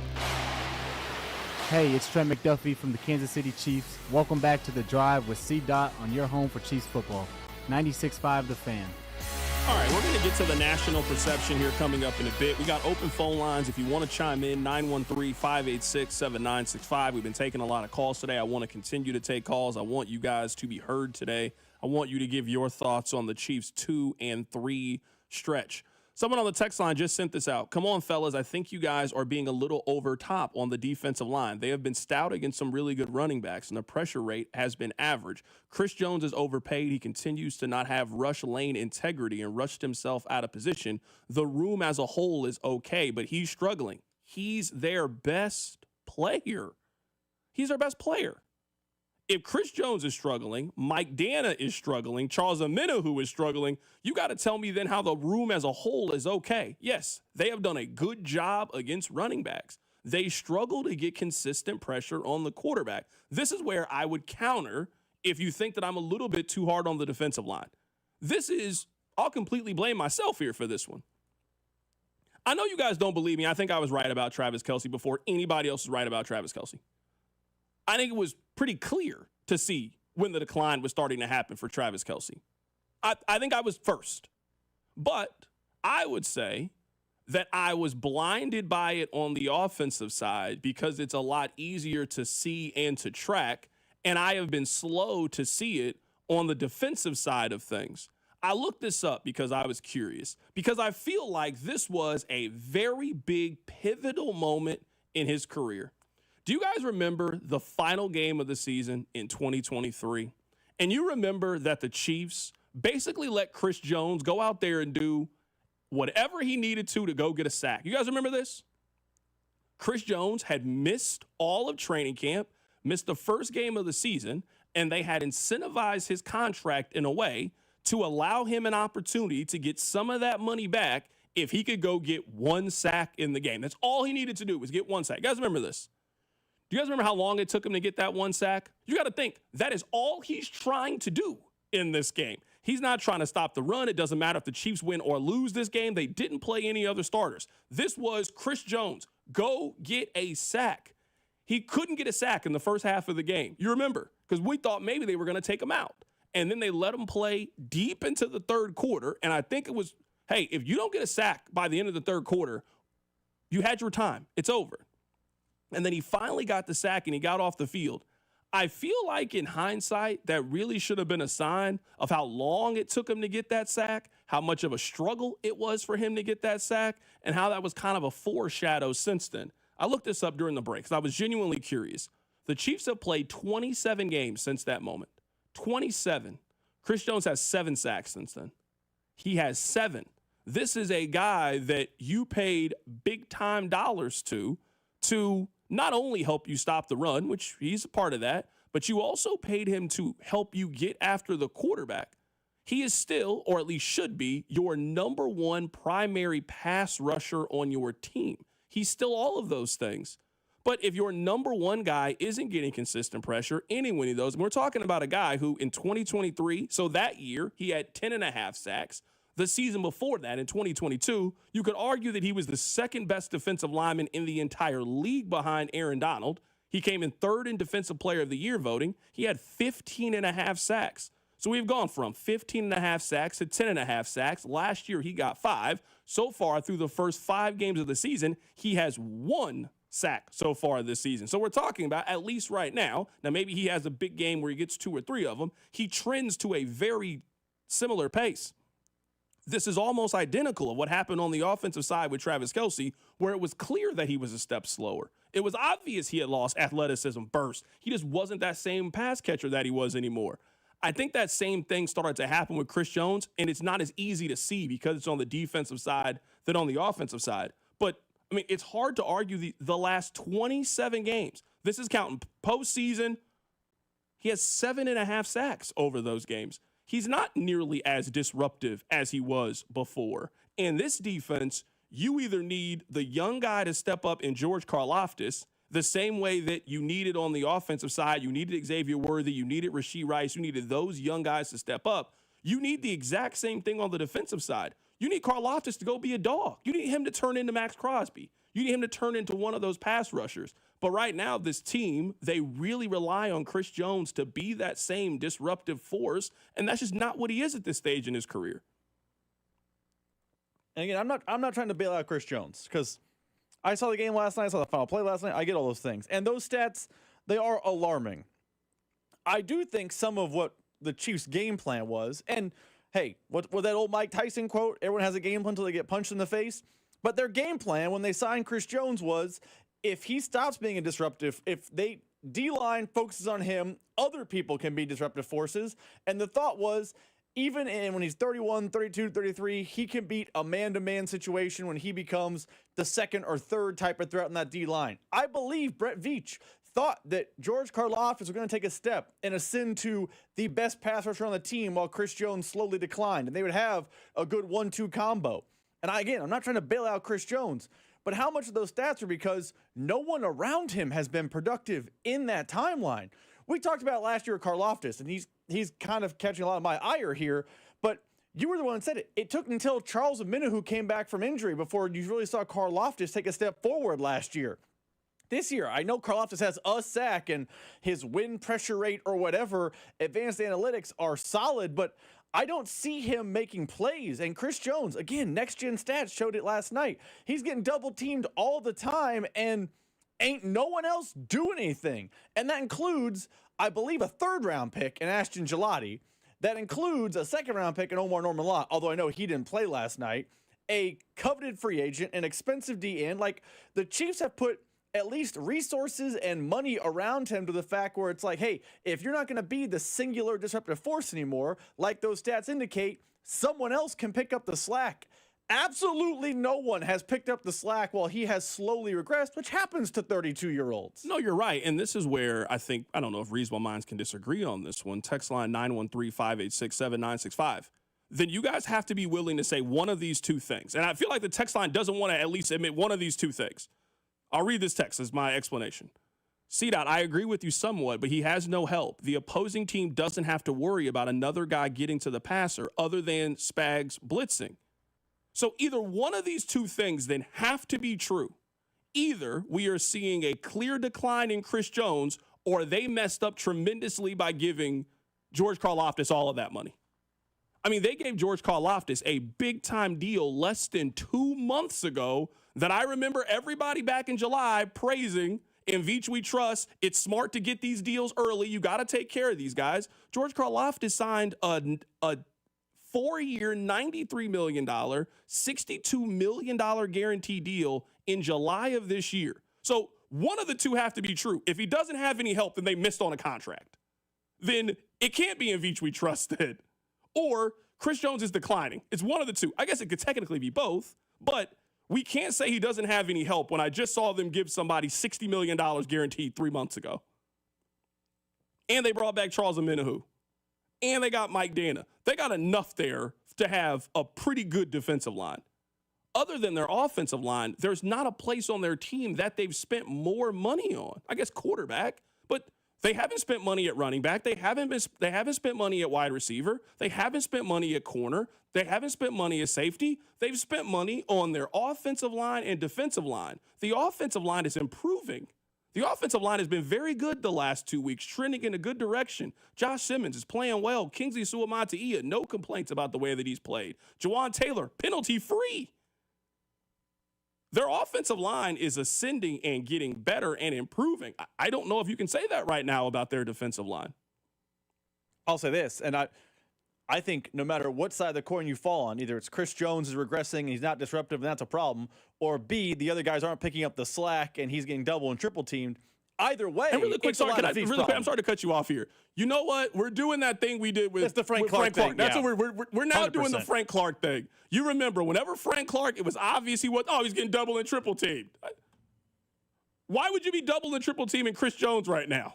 Tell me why you would be doing that right now. I mean, to be fair, I'm not trying to. It's the Frank Clark thing, but I think that it's a little different. It's the Frank Clark. You remember we were doing 100%. that. That was a wild time. I think it's different. We were treating Frank Clark like he was Green Bay Packer Reggie White there for 6 months until we finally realized, hey, maybe he ain't good. I think the difference is that D-line had Chris Jones, who I believe was still on a rookie contract or still on a relatively cheap contract. George Karlaftis is expensive, and if Chris Jones ain't getting there, let's point to their $60 million man, and he ain't getting there either. I'm sorry to cut you off. And my point was, to your point about Veach we trust, no matter what side of the coin you fall on, you could say Veach messed up the D-line. Either A, you were on this side. Chris Jones is regressing. He's not a disruptive force. He is the problem on the defensive line. Well, you can't cut him the next 2 years because of his contract. Or B, you are on the text line right now, who falls a little bit more into my camp. Hey, Chris Jones can only do so much. He is one man playing D-tackle. And clearly, they circle his name on the whiteboard, the opponents do before every game. Where are the other guys? Well, Karlaftis' contract is looking not so great. And I was someone who, hand up, I'll take responsibility for this. In July, when he got signed, I applauded Veach. It's 4 games, sample size, blah, blah, blah. It has not looked like a big win. So either way, Veach spent the money wrong on either Karlaftis or Jones, but the money is spent. So now it's time to get production. Is now the time where I mentioned that they burned a first-round pick on a Make-A-Wish draft pick? Is now the time where we do that? Because you remember, they spent the first-round pick on somebody who should be helping you on the defensive line. And we were like, oh, well, I mean, he's a redshirt developmental player. Remember we were saying that? Like, it didn't matter the first year. We could just throw the year away. And now they could desperately use a first-round defensive lineman who is developed and grown and turned into those things, and he's hurt. It just feels like something I should note here, that's also part of this conversation about their defensive line. We'll get to Harrison Butker here coming up in a bit. I'm going to just be real with you guys when it comes to Harrison Butker. I just don't know. I don't know what else to say about Harrison Butker. Like, I feel like I could just leave for like 30 minutes and I could just take everything I said last week and just play it this week. It's the exact same conversation that we had last week to where we are now. Hey, how worried are you about Harrison Butker? Oh, well, you can't be that worried. It's early on in the season. He'll figure it out. He'll turn things around. It's the same conversation we've been having about Harrison Butker. The only thing is time has elapsed. Let me play for you guys some national conversations about the Kansas City Chiefs. Let's start with Chris Canty. He was on First Take earlier today. Here's what he said about the Chiefs. And right now, a lot of guys on the Kansas City Chiefs are more named than game. This is the latest that they've been below 500 since the 2021 season, and they didn't make the Super Bowl this year. And Jeff Saturday just got done telling you, we judge the Kansas City Chiefs based on their ability to be able to get to and win Super Bowls. So there is a different standard. I am not going to gloss over the things that we're seeing from this Kansas City Chiefs team. I can't gloss over what I saw from Chris Jones at the end of yesterday's game. It's hard to give him the benefit of the doubt on a play with the game in the balance, especially when I saw him loaf. I can't even give him the benefit of the doubt on that play because I saw earlier in the second half him allow Trevor Lawrence to run into the end zone on another touchdown in the red zone. Those types of plays, that kind of effort from your best player and one of your team leaders is absolutely unacceptable. And so you have to wonder at what point does complacency set in with the Kansas City Chiefs? Remember, in the Mahomes era, they played 2 months more of football than anybody else during that span when you consider those deep playoff runs. So, I mean, that has to be weighed when it comes to what we can expect from Kansas City for the remainder of the regular season. That point there at the end, do you think that affects some of the older players on their team? Like the core of this team, not to make excuses, but the core of this team, they're all 30 years old. Mahomes just turned 30. Travis Kelce, mid-30s. Chris Jones, over 30. Harrison Butker just turned 30 years old. They have played more football than everybody else. Now, some of it's injuries. I don't want to discredit that part of this conversation about the injuries part of it. But do you think that that is a legitimate, I don't want to use the term excuse, but it certainly does explain things. I think the worst thing that you can say about a football player or an athlete in general is that you gave up, especially in football. Like you were trained to kind of fall on the sword, go out swinging. For the final play of the game, for other former NFL players to say you didn't give effort and gave up on the play, that's the thing. If you get beat, you just get beat. If Chris Jones had just gotten beat, or if he had just got pancaked, you got knocked on your behind, that'd be one thing. Hey, that man was just better than you were. Sometimes that happens. That's why I hate the tone about it was a fluky play. No, they just made a better play than you did. You can't call it a fluky play and it looks like you gave up on the play too. You can't do both. You can't watch that film. You can't look at your effort and think that you did everything in that moment to go out there and get it. This is the ball game. This is deciding who wins and loses the game. I hear the defense say all the time about how it's their job to get the ball back to Pat. You did that. Pat took you down the field, got you in touchdown range, scored a touchdown. Pat did exactly what he was supposed to do. Now it's your turn. It's complimentary football. Hey, the offense did what they were supposed to do. We're championship level defense. Let's go close this thing out. This is a defense that has up and down guys who have played 1 Super Bowls. Last year, they were the 4th-ranked defense in the National Football League. Like, there is a pride, there's a standard, there's an expectation to it. And your best player, I would say 2 separate times against good football teams. Jacksonville looks like they're a good team. I don't know if they're a great team. They look to be a good team. Chris Jones has a blown assignment against the Chargers. And in this game, on the most important defensive play, he's not even going at half speed. He's going at 20% speed, 25% speed. It's just unacceptable for your leader. That's the same guy we see on the sideline yelling at other players. Who's yelling at Chris Jones? That's not the standard here. We're a team used to winning divisions and playing in Super Bowls and winning Super Bowls. That's not how you do it with that effort. That's the worst criticism I think you can be levied as a professional, someone great at their craft. I don't think you tried. I don't think on the final play, I don't think that Chris Jones is out there giving effort. I don't think he's half-assed going through the motions. I think he's doing the mannequin challenge. I think he is standing and watching in the middle of it while chaos is happening around him. Chiefs defense is playing 10 on 11 on the most important play of the game because your star defensive player has his head in the clouds. That's unacceptable behavior. And we would feel that way if it was a lesser defensive player. You got to hold him to that standard too. Not just us. They got to hold him to that standard. It ain't good enough. Let me play for you guys. That was Chris Canty. Let me play for you guys what Craig Carton had to say. Oh, I know he was giggly about this one. You know, he one of the biggest haters. The refs still tried to give Kansas City the opportunity to win the game on both the Kelsey touchdown, which is a blatant pick, cannot be argued against that, and then the non-call on the interference on the Trevor Lawrence interception. And that, it got me to thinking, when you look back on the dynasty that the Chiefs were, and obviously a loss last night, going to 2-3, 0-3 now in one-score games, look, history cannot be rewritten, and I appreciate that, and I understand that. But you cannot find a Super Bowl championship win or winning season for Kansas City where the referees didn't play a role in it.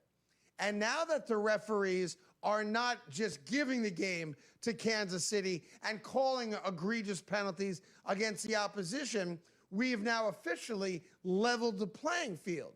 And in leveling the playing field, we now recognize, while they're still a very good football team, and Patrick Mahomes is still the best quarterback for my money in the NFL, they're human again. They're beatable again. That's a game last night they never would have lost in their quote-unquote heyday. They wouldn't have.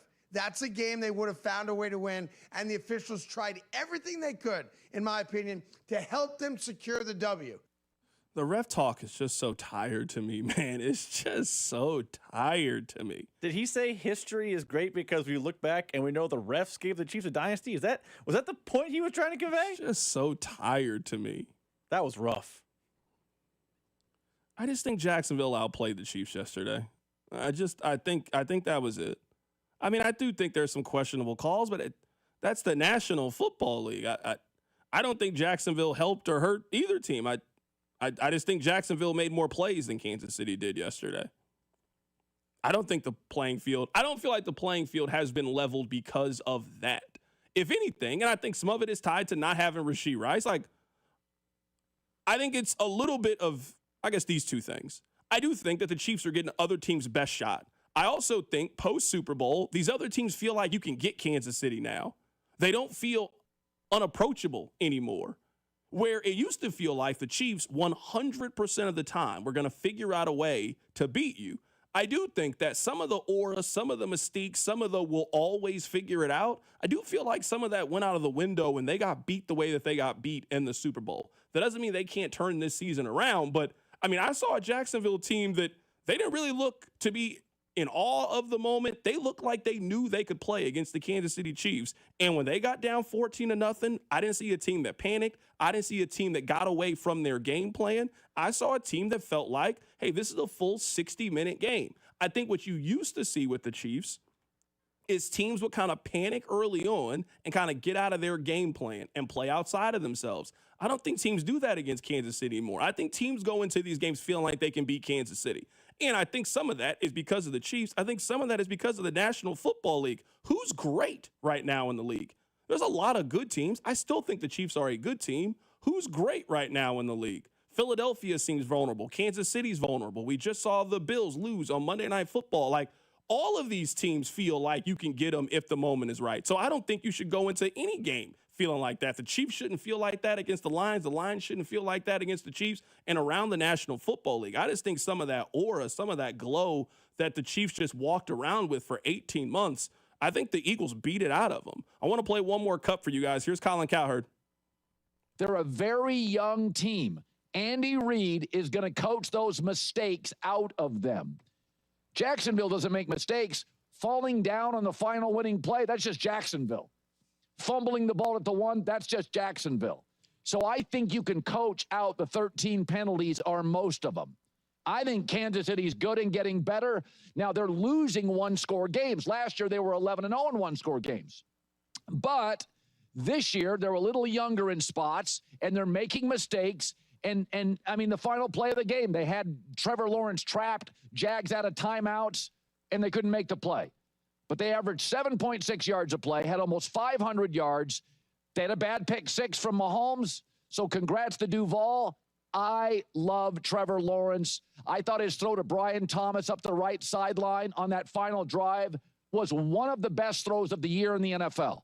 He's always had talent. Fumbles too much, makes too many mistakes, but he's a great kid. I've met him a couple times. I'll always root for him. But this morning, I feel Kansas City's a better team, and I don't care what the score was.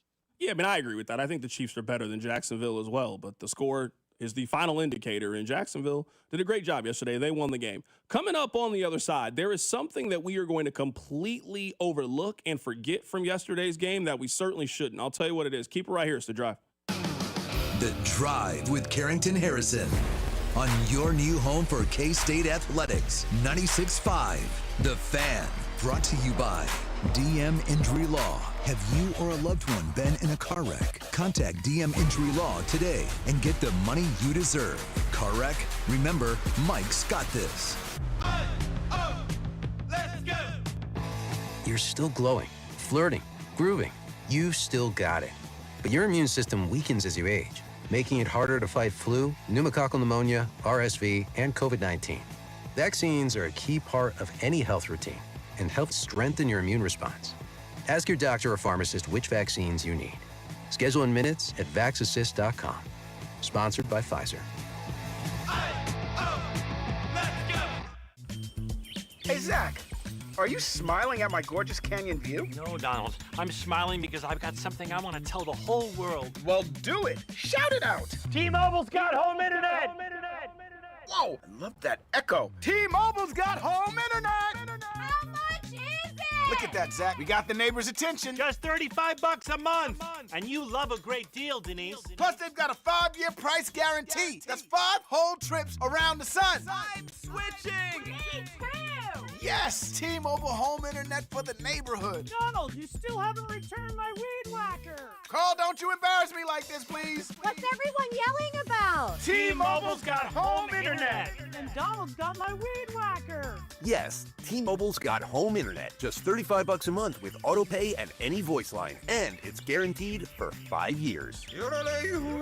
Beautiful yodeling, Carl. Taxes and fees apply. See T-Mobile.com/ISP for details and exclusions. DraftKings Sportsbook, America's top-rated sportsbook app, is coming soon to the Show Me State. New Missouri customers can download the DraftKings Sportsbook app today. And when we go live, place just a $5 bet to unlock $300 in bonus bets. Starting November 17th, you can create your DraftKings Sportsbook account in Missouri and get ready for launch day on December 1st. DraftKings Sportsbook brings you everything you need to elevate your game day, including live in-game betting, lightning-fast payouts, and endless ways to get in on the action, all right from your phone. Download the DraftKings Sportsbook app now and grab $300 in bonus bets with just a $5 bet when we go live December 1st. In partnership with DraftKings Sportsbook, the crown is yours. Gambling problem? Call 1-800-GAMBLER. 21 and over. Physically present in Missouri. Eligibility restrictions apply. Bonus bets expire 7 days after issuance. Excludes customers who redeem pre-launch sign-up offer. Terms at sportsbook.draftkings.com/promos. Doug. Limu and I always tell you to customize your car insurance and save hundreds with Liberty Mutual. But now, we want you to feel it. Cue the emu music, Limu. Save yourself money today. Increase your wealth. Customize and save, we say. That may have been too much feeling. Only pay for what you need at libertymutual.com. Liberty, liberty, liberty, liberty. Savings vary. Underwritten by Liberty Mutual Insurance Company and affiliates. Excludes Massachusetts. Hey, it's Cody and Gold. You guys know we've been telling you about our friends over at Centric and how in just as little as 4 months you could find a brand new career in IT. October is Cybersecurity Awareness Month, and cybersecurity threats are increasing every year. You could have a new career working in that field. Don't just take it from us. Listen to Carney. I'm Carney, a U.S. Army veteran and now an Enterprise Service Desk Technician. Using my GI Bill here wasn't just about training for a civilian career. It was about joining a community that supports veterans. So go to Centric.com to learn more or schedule a meeting with our buddy Rob. Texting enrolls you into recurring automated text messages. Consent not required to purchase. Message and data rates may apply. Hey, Dan, how you doing? Haven't seen you around the gym. Yeah, I've really fallen off. Since I turned 40, I just don't get the results I used to get. Could be lower testosterone. I went through it a while back. I got Nugenix Total T, and it's made a huge difference for me. I I've seen that ad on TV. Is it for real? Oh yeah, the key ingredient is something called Tesnor, which helps boost free and total testosterone levels to help you trim up and stay lean. And it's made a difference for you? Man, I feel like I'm in my 20s again, at work, in the gym, and in the bedroom. Are they still giving out complimentary bottles for people to try it for themselves? Yeah, you just need to send them a text. Text BEACH to 42424 right now for your complimentary bottle of Nugenix Total T. Plus, text now and we'll include a bottle of Nugenix Thermo, our most powerful fat incinerator ever, to help you get back into shape fast, absolutely free. Text BEACH to 42424. That's BEACH to 42424. Products and statements have not been evaluated by the FDA. These products are not intended to diagnose, treat, cure, or prevent any disease or illness. Car wreck? Get the money you deserve. Mike's got this. Paid for client portrayal and endorsement. Choice of a lawyer is an important decision and should not be based solely upon advertisements. After my car wreck, there was a lot I didn't know. I do know. If you've been hurt in a car wreck, call me. I've got this. Mike's got this. 816-888-7500. Mike's got this.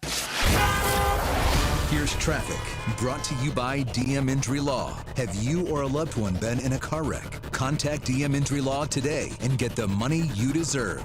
Car wreck? Remember, Mike's got this.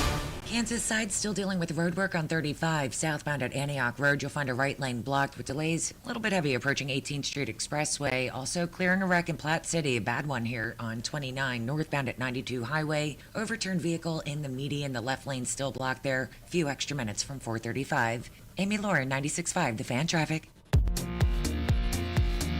Welcome to your home for Royals baseball. 96.5, The Fan. Rob, let me ask you this. What do you think Jack Cochran's doing today? What do you think he's doing today?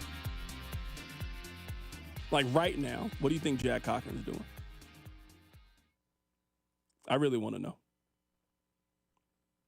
I mean, the answer is probably holding. I'm here to tell you that if Troy Aikman says Jack Cochran's name multiple times, it ain't good. It ain't good. There's no in the middle with Jack Cochran. It's either he is having an amazing day, like he's going to win Special Teams Player of the Week. If Jack Cochran gets mentioned by Joe Buck, it is either the greatest thing to have happened or the worst thing that could have possibly have happened. And it was one of those things yesterday. I mean, kudos to Joe Buck for even having his board and sheet have Jack Cochran's name on it. Because there's absolutely no reason you should be pointing. His spotter should have never pointed to 43. I bet the average Chiefs fan didn't know who wore 43 as of Sunday. I'm just saying. I don't think Troy Aikman has called probably 4 or 5 Chiefs games. Never talked to Jack Cochran, didn't know who he was. The announcers producers had to tell him in his ear who he was. Hey, who's that? Who's that guy over there? So yeah. How can I read this text to you guys really quickly? C-Dot, I normally enjoy your show, but today you haven't been cool. Talking so much smack about Chris Jones is terrible. Do you realize at the time of the Lawrence touchdown that Jones had been on the field for over 80% of the plays, constantly being double teamed? He was asked to come out and left out there. I think he was just wiped out. And after all he's done for Kansas City, I think he'd be given the benefit of the doubt. I follow one simple rule on this show. You can disagree with the rule, but the rule is simple. I'm going to hold the players who get paid the most to the highest standard. And it is impossible for you to watch the final defensive play from the Chiefs and look at the effort that you were getting from 95 and tell me that's good enough. It is impossible for you to feel that way. And then when you get asked about it, to then not really take any accountability and then try to diminish what the other team did is corny to me. You want to know how I know it was corny? Because he then instantly deleted his Twitter afterwards, because I'm sure he was on there getting cooked in the mentions yesterday. Tell me if I've said something wrong about Chris Jones today. The effort is unacceptable on that play. Look like you're trying.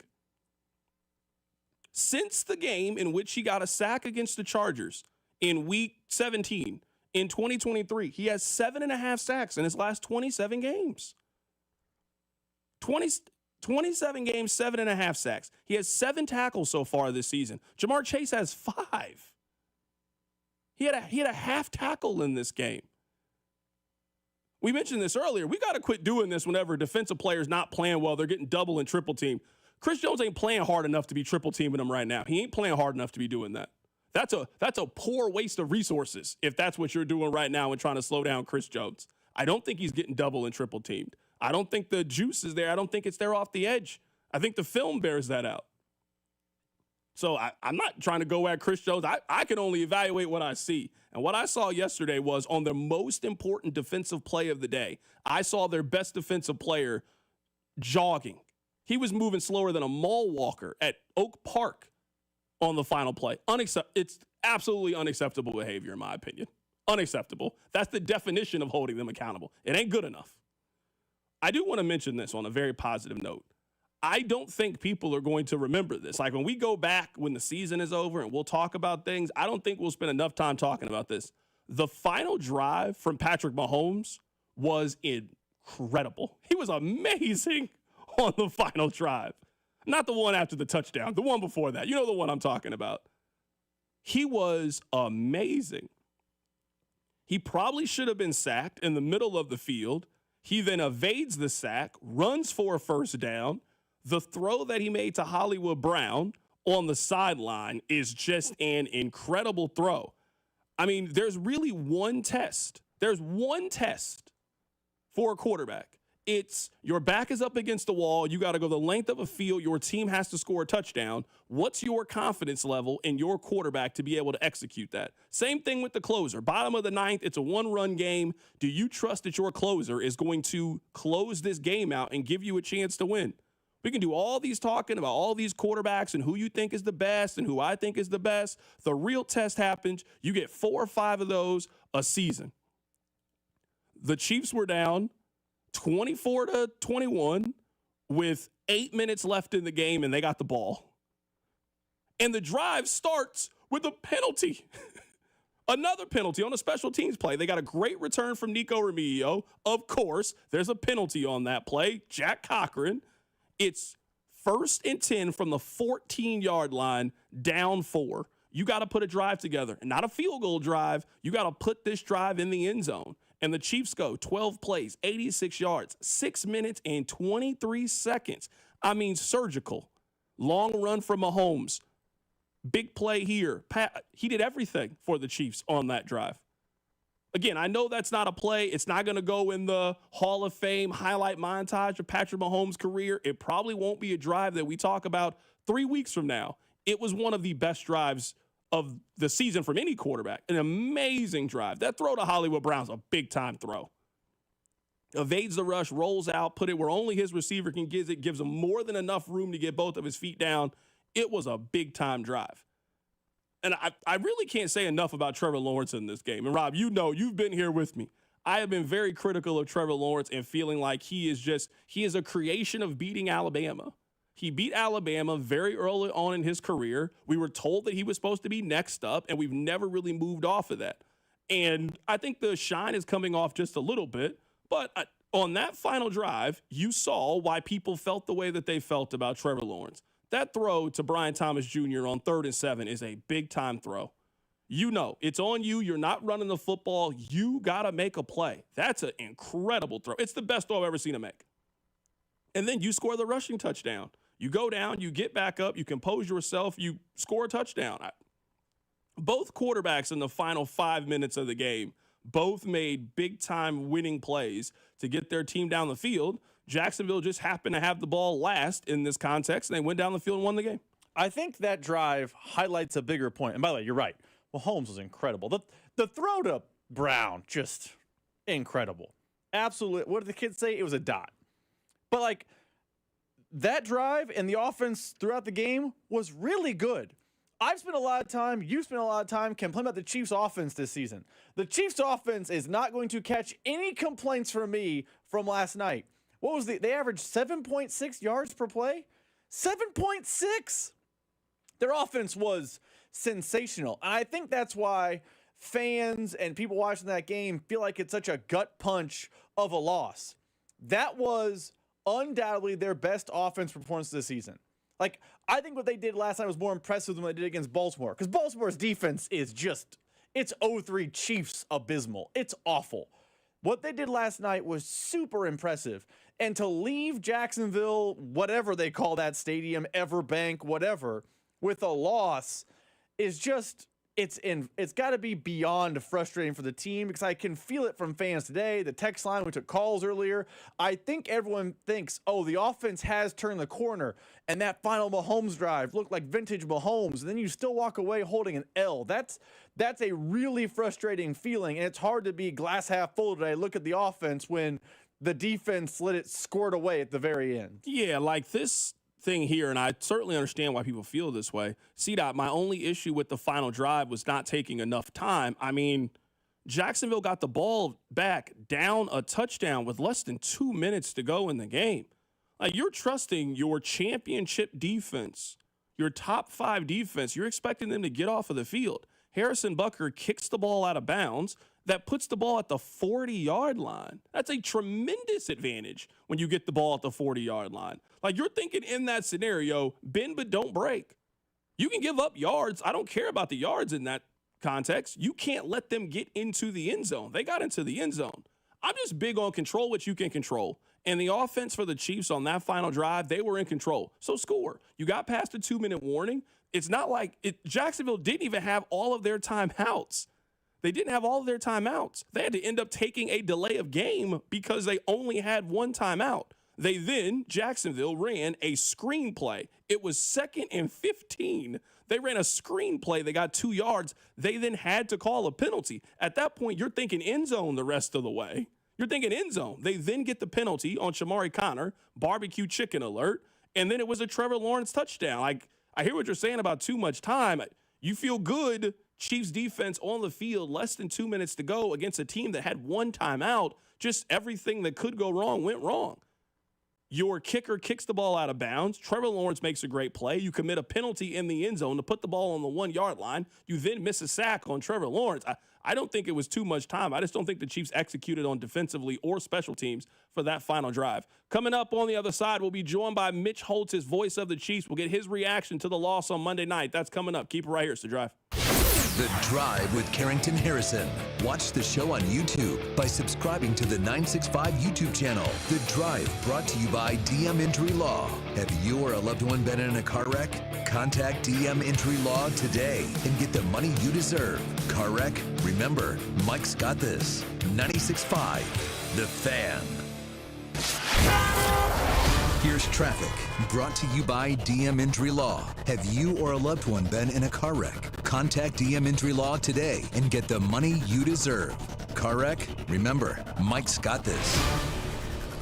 Increasing delays on the Kansas side with roadwork southbound 35 at Antioch Road. You've got a right lane blocked. Now, there is an accident southbound at Overland Parkway as well in the 2 right lanes. Wreck trying to clear in Platte City, northbound on 29 Highway at 92. Overturned vehicle in the median, still blocking a left lane. Heavy from 435. Amy Lauren, 96.5, The Fan Traffic. We all hear the radio ads about the IRS. They tell you to be afraid, to be scared, and they try to frighten you into calling. I'm not here to do that. Tax Relief Advocates is different. TRA is here to tell you that if you owe money to the IRS, whether it's $5,000, $50,000, or $500,000, we have a solution. It doesn't matter if you're sitting in your car, at work, or with your kids. No matter where you are, call now. 800-575-6812. Don't lose hope. TRA can eliminate or reduce what you owe to the IRS. Generous programs are now available that can give you a fresh start. Our passion is taxes and helping individuals fix their IRS problems. We have over 1,000 5-star reviews on Google and an A+ with the Better Business Bureau. You don't need to be afraid of the IRS any longer. End your tax nightmare today by visiting us online at TRA.com or call 800-575-6812. That's 800-575-6812. Tax Relief Advocates. Real solutions for real people. Chiefs coverage brought to you by Park & Go, the best deals on airport parking. Don't fumble your airport parking. Score big with Park & Go. All covered parking, fast and free shuttles, and open 24/7. For the best deals in airport parking, reserve your spot now at bookparkandgo.com. Park & Go, family owned and fan approved. What's up, everybody? Nick Costos here with the Sports Betting Minute, brought to you by BetMGM. Make it legendary. Please gamble responsibly. Taking a look at the pro football futures market, how about AFC North, where despite being 1-4, Baltimore is still the favorite, plus 105. Pittsburgh up next at plus 110. And if you think Baltimore can get it together after its bye week when the quarterback's back and the rest of the good players are back, that's when you should consider betting Baltimore. But consider Baltimore more than a touchdown underdog at home this week against the LA team in the NFC, very likely to lose. So if you think Baltimore can make a run, don't bet Baltimore now. Wait until after this Sunday's game. That's it for this Sports Betting Minute, brought to you by BetMGM. Download the BetMGM app today, and please gamble responsibly. BetMGM and GameSense remind you to play responsibly. See BetMGM.com for terms. 21 plus only. Kansas only. Please gamble responsibly. Gambling problem? Call 1-800-GAMBLER. In partnership with Kansas Crossing Casino and Hotel. Prime Big Deal Days is here with great kitchen deals. Greatness is a deal away. So if you love baking, you can get a deal on a new mixer, transforming you into the Lord of the Loaves. Hear ye! Make way for the baron of brioche, the sultan of sourdough, the Lord of the Loaves, Prime Member Dave! Yeah, hi?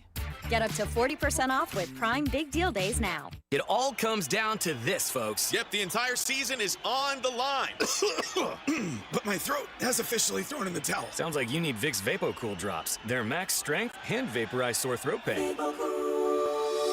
Whoa! These VapoCool drops hit fast. Speaking of fast, did you just see that play? Yeah, he vaporized that ball. That pun should have come with a penalty. Vaporize sore throat pain with Vicks VapoCool drops. Use as directed. Hey, it's Rex here with RexBuysKC.com, your local KC home buyer. If you own a property in the Kansas City or surrounding area and want to sell it fast and at a fair price, write this number down, 816-330-6000. I'm a private real estate investor, not some hedge fund or large national chain. My family and I live right here in KC. I can pay cash and close on your timeline, even in as little as 3 days. Here at RexBuysKC.com, we're improving Kansas City one house at a time. I buy inherited houses, vacant houses, foreclosure houses, behind in payment houses, my tenant won't pay the rent houses, and properties that need complete rehabs. Do you own a house that's trashed and needs thousands of dollars in repairs? Great. If you own a house and want to sell it fast, call me at this number, 816-330-6000. That's 816-330-6000, or go to RexBuysKC.com. That's RexBuysKC.com, and I look forward to working with you. Brought to you by Duke's Mayonnaise. This is the Duke's country song.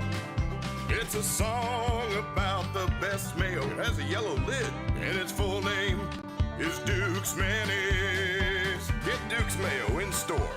It's got twang. Hey, it's Creed Humphrey. The Chiefs Radio Network pregame show starts 3 hours before kickoff, right here on your home for Chiefs football, 96.5 The Fan. KFNC FM and AM, HD1 and HD2 Kansas City, an Odyssey sports station. From Montana to Mahomes, his call has been synonymous with Chiefs football. Touchdown, Kansas City! He's the voice of the Chiefs kingdom, and he joins the drive every Monday at 4. You can't doubt the Chiefs! You can dislike the Chiefs! You can disrespect the Chiefs! You're gonna have to deal with the Chiefs! Here's Mitch Holtis.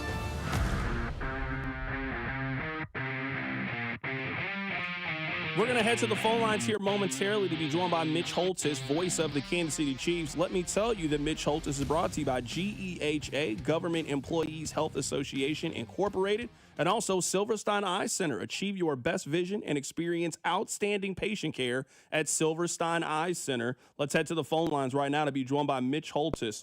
Mitch, when did you guys get back yesterday? When did we land? 3:30. Got back at the facility at 4, and then head on a pillow at 4:30ish, but then up after a couple hours and you roll. This is Monday and Tuesday all on the same day. So I was telling Rob, it started out as a Monday, then it went to Tuesday. Now I'm back with you on a Monday. It's going to be Tuesday here as soon as I'm done with you, and then I go back to a Monday for the Kingdom show. That's just the way it happens. Once you walk off that plane after Monday Night Football on the road, it's Tuesday immediately when you put your foot on the ground. That's the way it works. And then you got the Lions coming in, so no chance to snivel or whine. Let's start with this, Mitch. And I understand that this is not how games work and these plays happen and you can't go and take them back. I feel like if you change the result of just one of these two plays, we are having a different conversation. Either Nick Bolton gets the interception, Drew Tranquill, either one of them. If the Chiefs can convert, which was a gift from the football gods, one of them catch the ball, or Mahomes doesn't have the pick six. I feel like for as close as this game was, I feel like it really comes down to both of those plays went Jacksonville's way and didn't go Kansas City's way, and in a game with so close margin of error, that ended up being the difference. I'm going to give you another one that people have forgotten about. You want it? Of course. 14-0 lead. 3rd and 15. The Jags are backed up in their own territory and defensive pass interference on Watson. Automatic first down. And that sets up a drive for them to get to 14-7. That sets up the sequence that you're talking about, really the remainder of the game. If the Chiefs get a stop, the Jags have to punt from deep in their own territory. At the least, you're going to get a field goal and go up 17-0. The others would be then on the offensive side at possession 4, you got a chance to score back-to-back at 14-7. Even if you get field goal wrapped around the half, you're up 20-7, and that's pretty much game over. 3 and out, possession 4, 3 and out, possession 5. That led to the pick 6, almost the interception. So you catch my drift. That 3rd and 15 was rough because the Chiefs are moving it, man. They might go down and get up to 21-0, and it would be really hard for the Jags to get back in the game at that point. I feel like in this game, and I think what is so frustrating about this, and I'm not trying to take away anything from Jacksonville. Jacksonville made plays. That might end up being one of the surprise teams in the AFC this year. I just felt like Kansas City made so many mistakes in this game. They had 14 penalties. They had a pass interference on the 1-yard line. They put the ball on the 1-yard line. Trevor Lawrence fell. They didn't convert on that play. They threw the pick 6 in this one.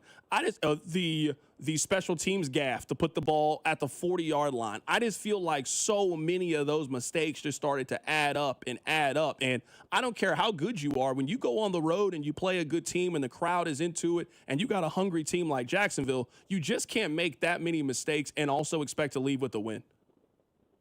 Especially in the 2025 version of the NFL. There's so many crazy razor-thin margin games that even the plays that we discussed prior to that inference or question or statement by you was any one of those could tip the scale here. We saw it in the Eagles game. We've seen it in several games this year throughout the NFL. All right, now, every phase had good things in that game. I mean, you're talking the offense had 476 yards of offense. They averaged 8 yards a player almost. That's the best in 2 years. Kareem Hunt gets a 33-yard run. Isaiah Pacheco gets a 17-yard run. Mahomes throws for 318 and runs for 60. And then they didn't get the drive done. The possession 4, possession 5, possession 6, where the game flipped. Defensively, Bolton was all over the place. 12 tackles, the play at the goal line, slapping a ball out from Lawrence trying to get it over the goal line. You get 3 sacks against the team that only had 3 sacks allowed in 4 games. And yet, you can't stop them. 60 yards to go, and you can't stop them. And for a variety of reasons. Special teams. 4 penalties in the second half on special teams. And you talk about the kick going out of bounds at the 40. You didn't mention the kick return, the possession before that got to the 41, which led to a field goal and a 24-21 Jags lead. So, and then there was good things in the special teams. Matt Araiza probably had his best game as a Chief. 4 punts inside the 20. He flips the field twice, or it could have been a problem. I mean, there's 20 plays in that game in 3 phases that there's plus minus, but there were just too many minuses that leads to a 3-point loss. Mitch, can you take us through the Patrick Mahomes pick 6, kind of how you see it? It looked like he just got baited. It looks like the defensive player kind of hit his hand, so to speak, pops up, makes the big play, and takes it to the house. You have a perfect bird's eye view of the play. What did you see? Yeah, Devin Lloyd now he's a beast right now. The fact that he's got the most takeaways in the league. He's a good tackler, good linebacker, but he's such an athlete and, ball hawk. But that was Coach Reed will say, sometimes you get them and sometimes they get you. I think Pat even mentioned that he had not seen that coverage. So Jacksonville, we think about offenses like putting plays in their pocket or pulling them out at the right time or saving the joker or the ace of hearts and putting it in your coat pocket. Defenses do that too. Defenses will save little tricky, like we're going to try to trick him right here in the red zone. Now, the Jags went in 5 in the league in red zone defense, and that's why the Chiefs cashing it in on the other ones. I'm thinking, okay, this is impressive to be red zone efficient again for a second straight week. But then the Jags pull out the card. They waited for that call, hadn't used it all year, and so give them credit. Yes, they baited the Chiefs into an interception. It rarely happens to Mahomes, but they did it. And that's one where you got to give the Jags, you tip the hat to them, even though that one was painful. The longest return by a linebacker since James Harrison's against the Cardinals in Super Bowl 43, by the way. Right now, we're talking to Mitch Holtz, voice of the Kansas City Chiefs. His appearances are brought to you by GEHA and also Silverstein Eye Center. I know the Chiefs had that big penalty, or the big turnover, and that ended up being a pivotal switch in the game. I thought this was another very, very good offensive performance for the Chiefs. You can see this offense coming together a little bit. Their running back room looked about as well as it's looked so far this season. They really got a bunch of different options at wide receiver, and now we're just 1 week away from them getting back their best skill position player. There's a lot of good right now to talk about when it comes to the offense. And that might have been the offensive line collectively, their best game. Maybe since the Super Bowl 57 0-sack game against the Eagles. Now, I know 3 of those 5 guys weren't there then, but the point is that offensive line of the Chiefs really had a good game last night. And to get a 33-yard run from Kareem Hunt, to get a 17-yard run from Pacheco, to get Tyquan Thornton, we're going to feature that tonight on the Chiefs Kingdom show, for him to do it every week. It's not like he's flashing and then you don't see him again for a month. And he did it 3 different ways last night. And I'll break that down during our Coach Reed segment tonight. We'll hear from Coach as well. But you're right. The offense is getting it going, and it's Rashard Smith adding in his talents. But with the line playing that well, Mahomes had clean pockets for a lot of the night. And for this offense to be efficient and explosive and get into the red zone and get touchdowns is something that bodes well for the future. And you're going to need all of that this week against the NFL's best team right now. Right now, we're talking to Mitch Holtz, voice of the Kansas City Chiefs. I got to talk to you about the final defensive play of the game for Kansas City. A lot of people, myself included, very frustrated with the effort from Chris Jones. It's just not a good look when you look at the film. I'm sure by now you've seen the play. What do you see from him? What do you see from that defensive line on Trevor Lawrence's rushing touchdown? Many times, and I'm not trying to minimize it, but many times, have you seen where a guy fumbles a punt and then everybody the punt coverage unit kind of relaxes thinking, oh, well, this is going to be something bad for them. And then they pick the ball up and go, and it becomes a touchdown or a long punt return. Sometimes it happens where it's human nature to oh, this is a good play. We got this. And then all of a sudden he ad-libs, Lawrence does, and does an awesome job with it. And so, I'm going to give, I guess, the defense a little bit at thinking, oh, well, he fumbled a snap. This is going to be good. And then Lawrence recovered, and the defense didn't rebound in a split second enough. Now, just hear me out on that, because I think that's a very real thing. Is that all of it? Probably not. But that's some of it, because even when I was calling the play-by-play, you'll hear me say, drop, snap, and Lawrence. And so there's this feeling of oh, this is awesome. This is going to be something good. And human nature is you kind of let your guard down for a second. And then all of a sudden he's up and running, and you're thinking, oh, no, this is an issue. So a little bit of human nature there, I think, and just something that happens in football. Yeah, it's just one of those plays, at least when you kind of look at the flow of the game. Obviously, it's a big play. They score a touchdown on the play. I mean, Jacksonville doesn't have a timeout left. They had called their timeout a couple plays earlier. They ran a screen play on second down the middle of the field. Just didn't really make a lot of sense to me why you would call that play. I mean, if anybody touches Lawrence while he's down or you get the tackle there, the clock is still running. They got to spike the ball there. There's probably 12 seconds left. Just to kind of have that mental lapse at that stage in the game, it was just backbreaking. Well, yeah, but we just have said there's probably 20 plays that are kind of backbreaking. And so, yeah, I mean, doing it over, I've got confidence they'll make that play again, but it was such an atypical play at that moment that, I don't know. It was, I even had the feeling of like, oh, this is good, because I had the same thinking. The clock's going to move. They got to line up. They got to spike it, and then they got to throw it to the end zone. But give Lawrence credit. He makes a heck of a play. He turned into Michael Vick last night. That's probably the most surprising thing of that game. He was like 2.1 a rush, and he's running around like he's Lamar Jackson in 2018.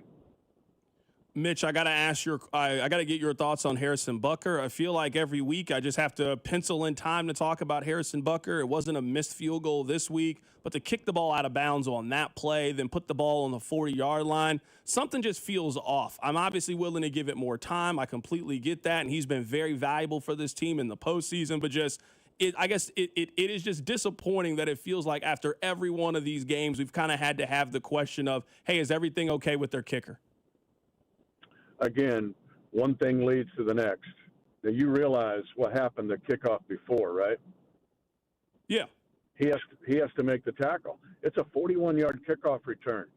The coverage units were not good last night, all of it. So what happens then? You play golf? A little bit. Yeah, I haven't played in a long time. Love to play. My wife's really good at it. But anyway, so let's say you got a par 3, or you're maybe out 80 yards. And the pin's tucked into the right. And you got a bunker in front, you got water to the right side. Because you're going, if I put this thing in there tight, I'm going to get birdie here. And you are trying to place it so neatly instead of going to the fat of the green and then try to, two-putt or maybe make a long putt. You're trying to hit the pin in a difficult circumstance. I think the return on the previous play set up a strategy to try to pinpoint it where it would be difficult for them to get a return to the 41-yard line. Now, in the back of my mind, I even said it to Danon on the air. This is an instance, even though there's 1:45 left, that you kick it for a touchback, and yeah, they get it at the 35, but their return game had been so explosive or potentially explosive that for them to get a kick return with a full head of steam was seemingly the most dangerous thing that could happen at that point. So you're trying to pinpoint and fine-tune it, and he didn't get it. The ball went off the side of the green and into the water, two-stroke penalty. Now, does that take him off the hook? He'll own it. He'll wear it. He'll get it. But I'm also telling you, just to look at it and say, man, he clunked that thing. I don't know what he was thinking of. You've got to look at it in the context of the other kick returns in that game and the one that especially happened right before that kick return, because they're trying to do all they can to minimize Jacksonville's field position and in turn it went just the opposite way. Does that make sense? Yeah, no, it makes sense. Right now we're talking to Mitch Holtis. Look at the other kick return. So I'm thinking, what are they going to do? I don't want to kick it to them because I'm going, they might run this back for the touchdown or at least a midfield. So then he's trying to place it, but he's trying to place it in a tough spot. And the returner smart enough to wait. Here come the Chiefs running down the field. It goes out of bounds. But it wasn't a clunky kick where he just scolded and they get the ball at the 40. What a knucklehead move. He's trying to actually prevent the return. Again, I love the dude, but he kicked it out of bounds. But still, there's a reason why they tried to place that kick where they did. Right now, we're talking to Mitch Holtis, voice of the Kansas City Chiefs. I'll get you out of here with these last two. I know it's early on in the season. They're 2-3. This is another massive swing game. I mean, this is almost the exact same position. It feels like they were just in their last home game against the Ravens. There is a major difference in being 3-3 and 2-4, especially in the AFC right now. That is super, super competitive. And also this home stretch. I mean, this is a big home stretch. I'm trying to think of the last time that they had one like this. You've got that swing game against the Detroit Lions, maybe the best team in the National Football League. You get Rashee Rice back for a divisional game where anything can happen. I'm not super high on the Raiders, but it's a divisional game. Crazier things have happened in that rivalry before. And then you play a Commanders team that was in the NFC Championship game. This team doesn't go back on the road again until they play Buffalo. This feels like a really important stretch to just play with some momentum and start playing good football heading into the second half of the season. But I think you're playing the best team in the NFL right now. There's no weakness on this Lions team. Goff is at 75% completion percentage, leads the league with 12 touchdown passes. I'm on Ross St. Brown. You could argue is one of the top, if not the top receiver right now in the league. Sam Laporta went nuts yesterday.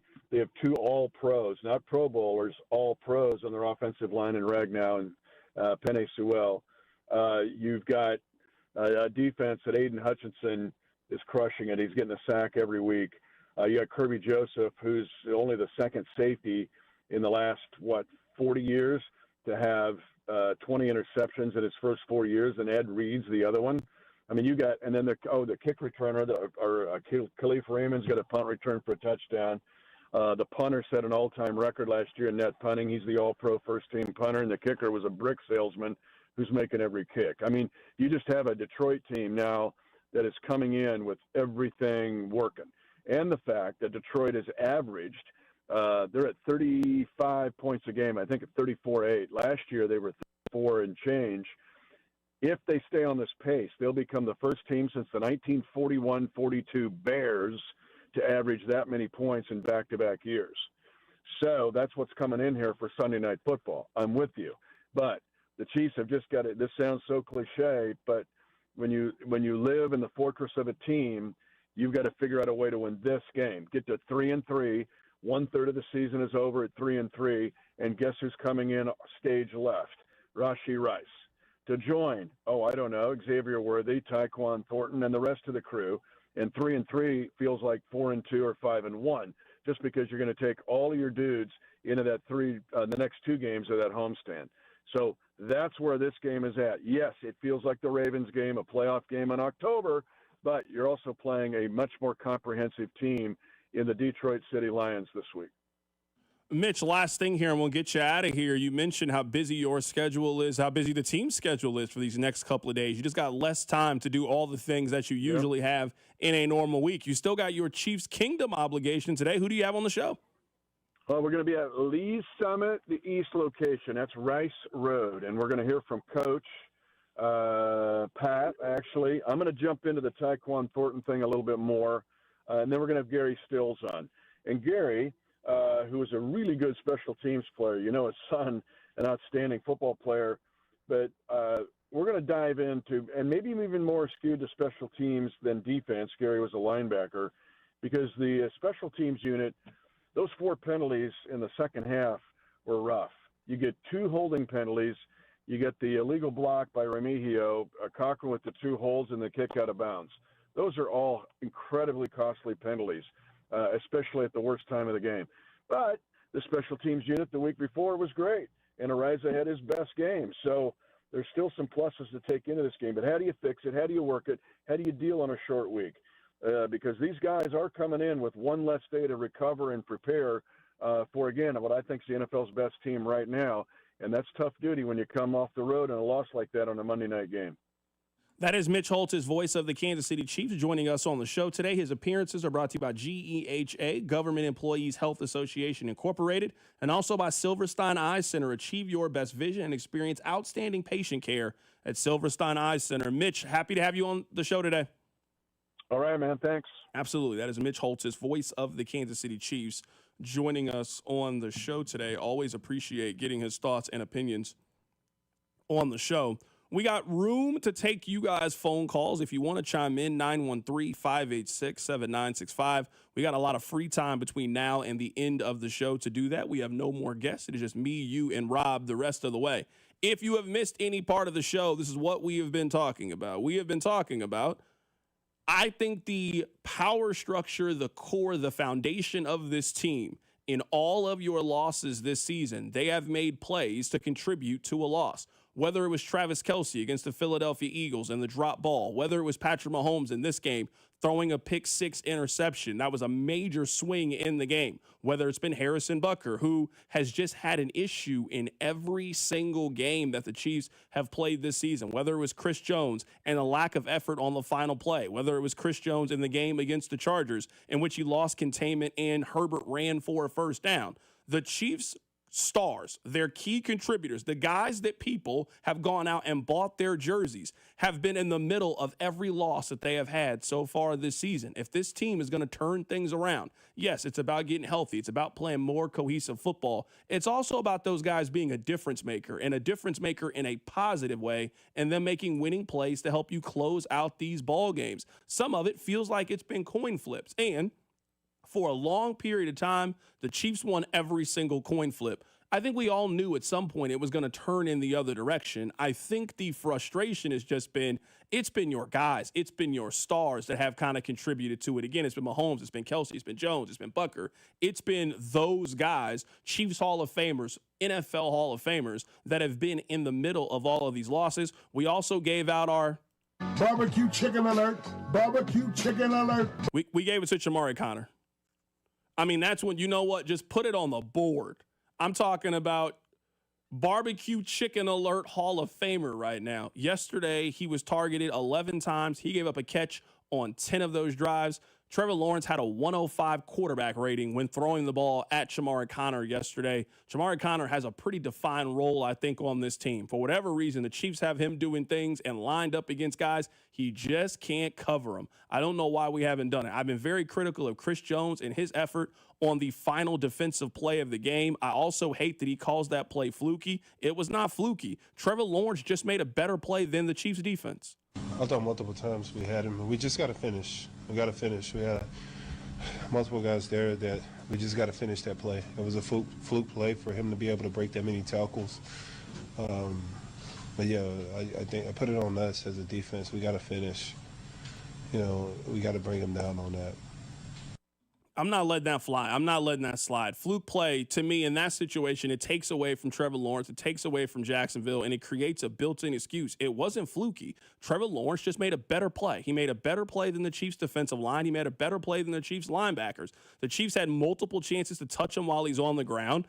Jacksonville doesn't have a timeout. They're really in a spot. They got to hurry up, get to the line of scrimmage, and spike the ball. That's a big play. He then gets up and then runs for a touchdown. So, no, I'm not letting fluky ride. He made a play. You guys didn't make a play. Let's tip our cap where it needs to be. Let me ask you guys this question. We'll take phone calls too. 913-586-7965. I want you guys to fill in the blank. Yesterday, the Chiefs lost because blank. The Chiefs lost because blank. How would you fill in the blank? I'll give you my answer. Rob will give you his. We'll also go through the text line. Keep it right here. It's The Drive. This is Wyatt Thompson from K-State, and you're listening to The Drive with CDOT right here on 96.5 The Fan and the Odyssey app. Brought to you by DM Injury Law. Have you or a loved one been in a car wreck? Contact DM Injury Law today and get the money you deserve. Car wreck? Remember, Mike's got this.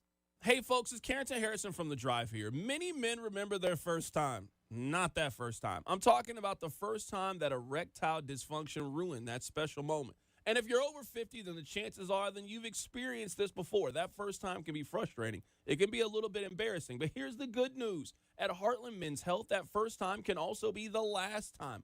Heartland Men's Health specializes in treating ED when the pills and herbals fail. With a success rate of over 90%, many men see results just after one visit. So your first visit is just $99, which includes a consult, lab work, and if medically advised, you get a test dose. And if it doesn't work right there in the office, then your visit is on the house. So don't let ED define your sex life. Call my friends at Heartland Men's Health today at 844-447-6600 or check out the website, heartlandmenshealth.com today. You can also stop by and visit any of the 3 area locations, Overland Park, Independence, and North Kansas City. Be sure to stop by Heartland Men's Health.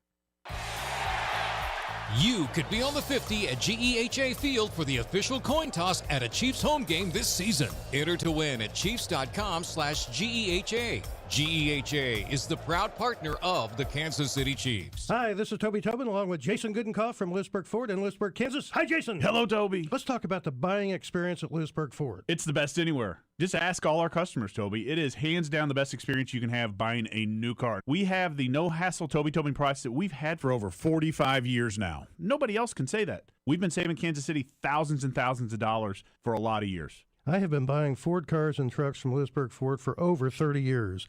And I know personally this is the best place to buy a Ford car or truck. Great prices, but there's a whole lot more than that. It doesn't just stop at price, Toby. No. There's other factors to this equation, and it's trade-in allowance, financing, and the experience of how knowledgeable the people are that you're dealing with. And we surpass everybody in all those areas. We always have. We always will. That's why calling us is important. Do you have that new pickup? Absolutely. And it's dynamite. Okay. Lewisburg Ford is your best place to buy a Ford car or truck. What's your toll-free number? 816-444-2300. Lewisburg Ford or lewisburgford.com. DQ presents the sound of your next meal at DQ. It's the sound of savoring a signature stack burger, loving a chicken strip basket, or digging into everyday value with the $7 meal deal. Wait, where is the sound? Am I missing something? Oh, it's quiet because they're too busy enjoying their DQ food. Makes sense. So delicious and so peaceful. Grab your favorite from the DQ food menu today at participating U.S. locations. Only at DQ. Happy tastes good. Every Kansas City neighborhood has its own buyer preferences and price points. Dawn Sharp at the Sharp Homes team's deep understanding of various neighborhoods means they know exactly what buyers in your specific market are looking for and willing to pay. And then the Sharp Homes team can give you options. Do you want to skip the showings and open houses and go straight to sold? Contact them to discuss their instant offer program. Contact the only agent I would trust if I needed to sell my home. It's Dawn Sharp with the Sharp Homes team, brokered by Epic Realty. Google them, Sharp Homes team, and start packing. Hey, Mr. C, it's me. Well, I just picked up the ring. I actually went to Hellsberg. Thanks for that recommendation. Kate's gonna love that hers is from the same jeweler you got Mrs. C's ring from. They were so helpful throughout the whole process. They even knew your family by name, and the ring looks great. Anyways, I just couldn't wait to let you guys know. Call me back and wish me luck. Hellsberg, designed with care and craft since 1915. Shop in store or at hellsberg.com. Right now, receive up to a $25 O'Reilly gift card after rebate with the purchase of select Superstart batteries at O'Reilly Auto Parts. O'Reilly Auto Parts. Life insurance. Why are you putting it off? Can't afford it? Too much hassle? Think you don't need it? There's lots of excuses for putting off life insurance. But if you weren't there, who would pay the mortgage and other bills? With Ethos, you could be covered in 10 minutes and boom, family protected. Ethos, fast and easy online term life insurance. Up to $2 million in coverage with no medical exam. Some policies as low as $1 a day. Answer a few health questions and get your free quote at ethos.com/play. That's ethos.com/play. Right now, receive up to a $25 O'Reilly gift card after rebate with the purchase of select Superstart batteries at O'Reilly Auto Parts. O'Reilly Auto Parts. Chiefs coverage sponsored by Renner Garage Door, RENNER, forward and back. Hey, it's almost Andy Reid. Renner Garage Door has proudly served our community for decades. The best style, technology, and family values. That's Renner. Get your free repair or replacement quote today. Forward and back. RENNER, RENNER. Here's traffic, brought to you by DM Injury Law. Have you or a loved one been in a car wreck? Contact DM Injury Law today and get the money you deserve. Car wreck? Remember, Mike's got this. Brought to you by the technicians you can trust with your house keys. Anthony's Plumbing, Heating, Cooling, and Electric. Missouri side eastbound I-70 at Manchester Traffic Way. You've got an accident now in the two right lanes, and these delays pretty much stop and go from the Benton curve. Kansas side southbound 35 heavy from 7th Street Traffic Way all the way down to 69 Highway. Keep in mind road work at Antioch in the right lane. Turn recent repairs into savings. Get up to $4,500 off a new HVAC system. Stay comfortable year-round. Schedule now at anthonyphce.com. Amy Lauren, 96.5 The Fan Traffic. You're listening to 96.5 The Fan from the DM Injury Law Studios. Mike's got this. Hey, it's Juju Smith-Schuster from the Kansas City Chiefs. Welcome back to The Drive with C-Dot on your home for Chiefs football. 96.5 The Fan. Rob, I know we don't have a lot of time to talk about it today, but the NCAA, they have approved a single window transfer portal. The transfer portal now in college football will be from January 2nd through January 16th. I mean, of course, you got to put the transfer portal in the middle of the college football playoff. I don't know whose idea that was, but that is the new transfer portal. So you will not be allowed to transfer after this. What they had before was they had two different windows. They had one window that was after spring football. So you could transfer before the start of the season, and then you could transfer after spring. Hey, I didn't win the quarterback job. I'm just going to transfer somewhere else. That is now not going to be the case. They gave you 2 weeks to transfer, January 2nd through January 16th. Those will be the only time that a college football player will be able to transfer. All right, let me get back to the Chiefs here. We'll take your phone calls, 913-586-7965. If you had to fill in the blank, the Chiefs lost because blank. Rob, how would you answer that question? I think the Chiefs lost this game because of two things. I guess the first thing, the Chiefs lost this game because of 2 missed opportunities. I believe the Chiefs win this game if either you get the interception in the first half by Nick Bolton, Drew Tranquill, whomever you think should have got the interception. I just think the momentum and the flow of the game is drastically different if the Chiefs make that play and or the Chiefs don't get the pick 6. Now, you got to give Jacksonville credit. You made one of the plays. But I feel like, and you know my saying, football games are defined by 4 to 8 plays. I feel like Jacksonville made 6 of those plays. The Chiefs made a couple of them. The drive at the end of the game for Patrick Mahomes, Nick Bolton forcing the fumble early on in the game. The Chiefs made those kind of plays. But if we sat down and we wrote down what plays do you think were the most important plays in this game, I think you give Jacksonville 6 of them. Maybe you give them 7 of those. They were overwhelming in those plays. I think that was the difference. I think the Chiefs lost this game because of a missed opportunity. I also think they lost this game because of special teams. Their special teams killed them at every single turn. They had 4 straight kickoffs in which they had a penalty. And then on the most important kickoff, put it in bounds. I heard what Mitch Holtz has said. You're in a better position to kick it out of bounds. Just the mental aspect of it. Hey, we don't want to deal with a return. We don't want to give them a chance for a return. We understand that puts the ball for them on the 35-yard line. We can live with that. Let's kick the ball out of the end zone. Let's get ready to play defense. This is what we're going to do as a team. I think the Chiefs tried something. It didn't work. And again, they trusted their kicker to make a play, and their kicker has just let them down pretty routinely so far this season. Now, I don't know if that's going to be a theme once we get to January and once we get to February, but at least so far this season, we have had to be called to the principal office every single week for something related to Harrison Butker. It shouldn't be like this with your kicker. Not when you're paying him what you're paying him, not when he has the history and track record that he has. We shouldn't spend as much time worrying, asking the exact same question about Harrison Butker. Hey, is he good? Is everything all right? Is he good? Is he fine? I don't have a good answer for you. I've told you guys, they're not doing anything. There's nothing to do with Harrison Butker other than hope that it turns around. But every single week, he has either missed a kick, he's missed the extra point, or he kicks the ball out of bounds. Like that's not a problem we should be discussing on the team when it comes to them. So, yeah, I think they lost the game because of missed opportunities. I think they just had too many of those over the course of the game. And I don't care how good you are, when you go on the road against a team in the league, especially with the margin of error, it's razor thin right now. We say this every year. This year, it might be the gap between the best team and the 14th best team in the league feels like it's non-existent right now. There's no great team right now in the league. There's 5 or 6 good teams in the league. And then the group of everybody else is good. Denver is a good team. I think the Chargers are a good team. The Chiefs lost their first 2 games. The Chargers have just lost their last 2 games. I just feel like there's no real separation between the haves and the have-nots. There's about 5 to 8 teams that have no chance and are simply playing out the string. And then there's 24 teams that feel like they're all bunched up. And then we're trying to figure out of those 24, 25 teams, which 14 of those are going to end up making the postseason. How would you fill in the blank, Rob? I fill in the blank with the word coaching. The Chiefs lost because of coaching, and specifically defensive coaching. Because I know we're crediting Trevor Lawrence for making the play at the end of the game. I know in postgame he said he was just worried like hell or scared like hell, whatever he said in postgame about that play. And credit to him for that play, and really a credit to him for the throw to Brian Thomas Jr. Earlier in that drive. But man, the Jags made a bunch of boneheaded mistakes throughout the game.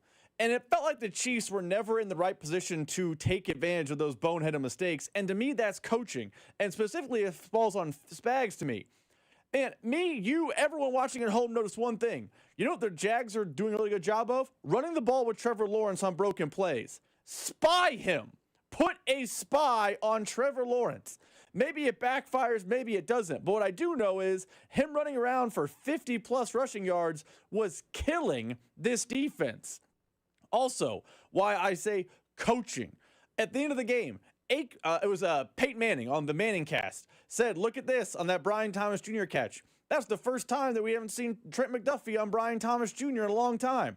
Why, in the most important moments of the game, is your best corner covering Dynami Brown and Jalen Watson, who's not bad, but he's not as good as Trent McDuffie, is on their best wide receiver? That's a problem. That's a mistake. That's coaching to me. So I feel like they had enough coaching blunders through the game that even though the Jags kept trying to hand the ball back to the Chiefs just didn't take advantage. And to me, that falls on coaching. So the Chiefs lost because the blank is coaching. Let's head to the phone lines right now. Let's get Arthur's opinion on this. Hey, Arthur, how you doing today, my man? I'm great. How about yourself? Doing good, man. Okay, I'll say the Chiefs lost that game. Number one, they do this all the time. Every time you're in the red zone, you throwing the ball on second down. You should run the ball at least 2 times inside the red zone. And Pat, no. And I'm blaming it on Pat Mahomes. Throwing an intercept, a pick when you getting ready to score and knock this team out of it. You know, the game would have been over. He scored a touchdown, or at least they would have had 3 points coming. So he can't throw a pick in that situation. And that's a fair point, Arthur. I certainly can't deny that. That was the biggest swing in the game, no question. This is where I'll defend Patrick just a little bit here, because someone else sent this in. C-Dot, I think the Chiefs lost because they scored the last touchdown with too much time on the clock. I can't blame that. If the Chiefs score a touchdown and they give Jackson, like they are kicking the ball off to Jacksonville after the 2-minute warning with 1 timeout left. You trust your defense to go out there and make this play. This is the defense that we spent the last 3 weeks talking about how they looked back to form and how this was a top 5 unit again and how Spags had this unit going. That's how we praise this team for how they played on defense the last couple of weeks, and they deserve that kind of praise.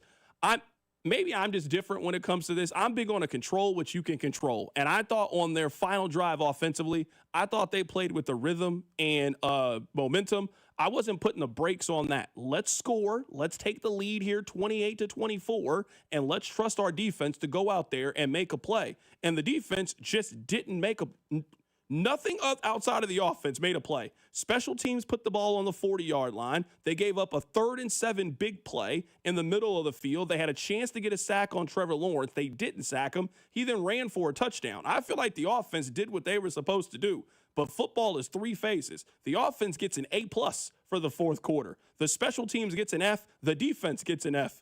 You lose in that scenario. We'll continue to take your phone calls and also read your texts. If you had to fill in the blank, the Chiefs lost because of what? We'll keep answering it. Keep it right here, so Drive.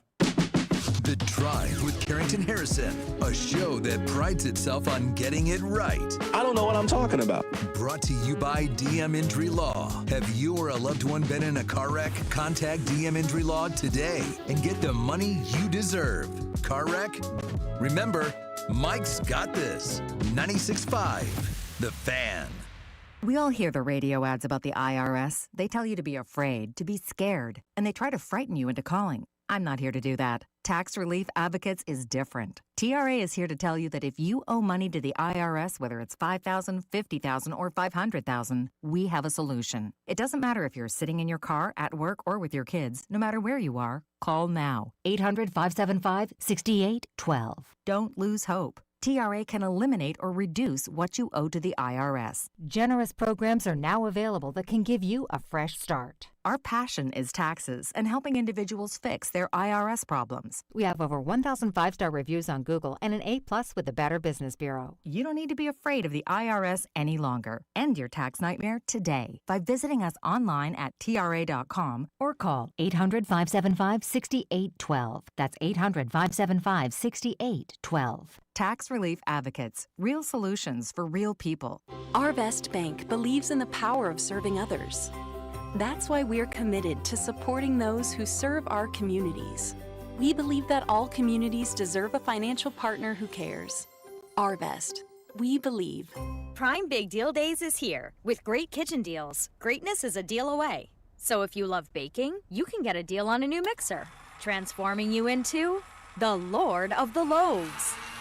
Hear ye, Make way for the baron of brioche, the sultan of sourdough, the lord of the loaves, prime member Dave! Yeah, hi? Get up to 40% off with Prime Big Deal Days now. I can't believe how spotless my floors look after using the Swiffer Power Mop. No more dragging around a heavy mop and messy bucket. Now I get the same deep clean without all the work. Thanks to the powerful solution and scrubbing pad of the Swiffer Power Mop, dirt and grime don't stand a chance, and I don't break a sweat. Mic drop. Mop drop. Swiffer Power Mop. Swiffer Power Mop. A smarter way to mop.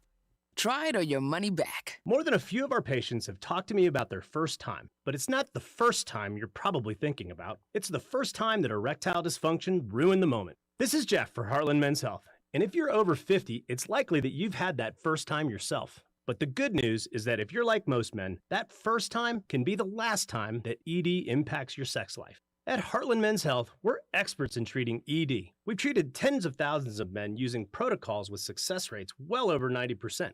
And those treatments have, in most cases, made sex great again for both them and their partners. You could even find that you're performing like you haven't in years. So if ED has been affecting your intimacy, it's time to make the last time that happens the last time that happens. For just $99, you'll receive blood work, a medical consult, and if medically advised, a test dose. And if that test dose doesn't work in the office, your visit is free. Call 844-447-6600. That's 844-447-6600. Or go to heartlandmenshealth.com.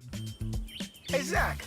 Are you smiling at my gorgeous canyon view? No, Donald. I'm smiling because I've got something I want to tell the whole world. Well, do it. Shout it out. T-Mobile's got home internet. Whoa, I love that echo. T-Mobile's got home internet. How much is it? Look at that, Zach. We got the neighbors' attention. Just $35 a month. And you love a great deal, Denise. Plus, they've got a 5-year price guarantee. That's 5 whole trips around the sun. I'm switching. Me too. Yes, T-Mobile home internet for the neighborhood. Donald, you still haven't returned my weed whacker. Carl, don't you embarrass me like this, please. What's everyone yelling about? T-Mobile's got home internet. And Donald's got my weed whacker. Yes, T-Mobile's got home internet. Just $35 a month with autopay and any voice line. And it's guaranteed for 5 years. Beautiful yodeling, Carl. Taxes and fees apply. See T-Mobile.com/ISP for details and exclusions. Check engine or ABS light on? Take the guesswork out of your warning lights with O'Reilly Veriscan. It's free. Ask for O'Reilly Veriscan. O'Reilly Auto Parts. Life insurance. Why are you putting it off? Can't afford it? Too much hassle? Think you don't need it? There's lots of excuses for putting off life insurance. But if you weren't there, who would pay the mortgage and other bills? With Ethos, you could be covered in 10 minutes and boom, family protected. Ethos, fast and easy online term life insurance. Up to $2 million in coverage with no medical exam. Some policies as low as $1 a day. Answer a few health questions and get your free quote at ethos.com/play. That's ethos.com/play. Check engine or ABS light on? Take the guesswork out of your warning lights with O'Reilly Veriscan. It's free. Ask for O'Reilly Veriscan. O'Reilly Auto Parts. Here's traffic, brought to you by DM Injury Law. Have you or a loved one been in a car wreck? Contact DM Injury Law today and get the money you deserve. Car wreck? Remember, Mike's got this. Brought to you by the technicians you can trust with your house keys. Anthony's Plumbing, Heating, Cooling, and Electric. Missouri side eastbound I-70 at Manchester Traffic Way. You've got an accident now in the 2 right lanes, and these delays pretty much stop and go from the Benton curve. Kansas side southbound 35 heavy from 7th Street Traffic Way all the way down to 69 Highway. Keep in mind road work at Antioch in the right lane. Turn recent repairs into savings. Get up to $4,500 off a new HVAC system. Stay comfortable year-round. Schedule now at anthonyphce.com. Amy Laura, 96.5, The Fan Traffic. The only place in town to hear the hypothetical button game is on The Drive with Carrington Harrison. Welcome back into the show. We are asking the question, the Chiefs lost because fill in the blank. Someone texted in and said that the Chiefs are no longer the team that can overcome these types of mistakes with their offense alone. I just think yesterday the Chiefs just had too many mistakes all just kind of wrapped up into one. Like, I think their offense was really good yesterday. I don't think it was as good as it was against the Ravens, but this was a question that all of us asked. Hey, was the offense that we saw from the Chiefs, was that the Chiefs or was that the Ravens? And when the Texans scored 44 points against the Ravens, we were kind of asking that question ourselves yesterday. Hey, I mean, I just saw the Texans team kind of do whatever they wanted against the Ravens. What does that mean for the Chiefs offense? I think the Chiefs offense is actually rounding into form. I thought that was the best day that we got from their running game. I think getting back Xavier Worthy has really helped the run game. He's good for one or two pop plays that are going to happen in the run game. I think they're starting to do a better job at getting Brashard Smith. I mean, the room still needs some improvement. Don't get me wrong. Their running attack is not great. It was fine yesterday. Their rush attack is not why they lost that game. I don't have any complaints about the running attack heading into this one. I think it was these type of mistakes. I think they made almost every single mistake that you can make yesterday. I mean, you gave up a non-offensive touchdown. That's big.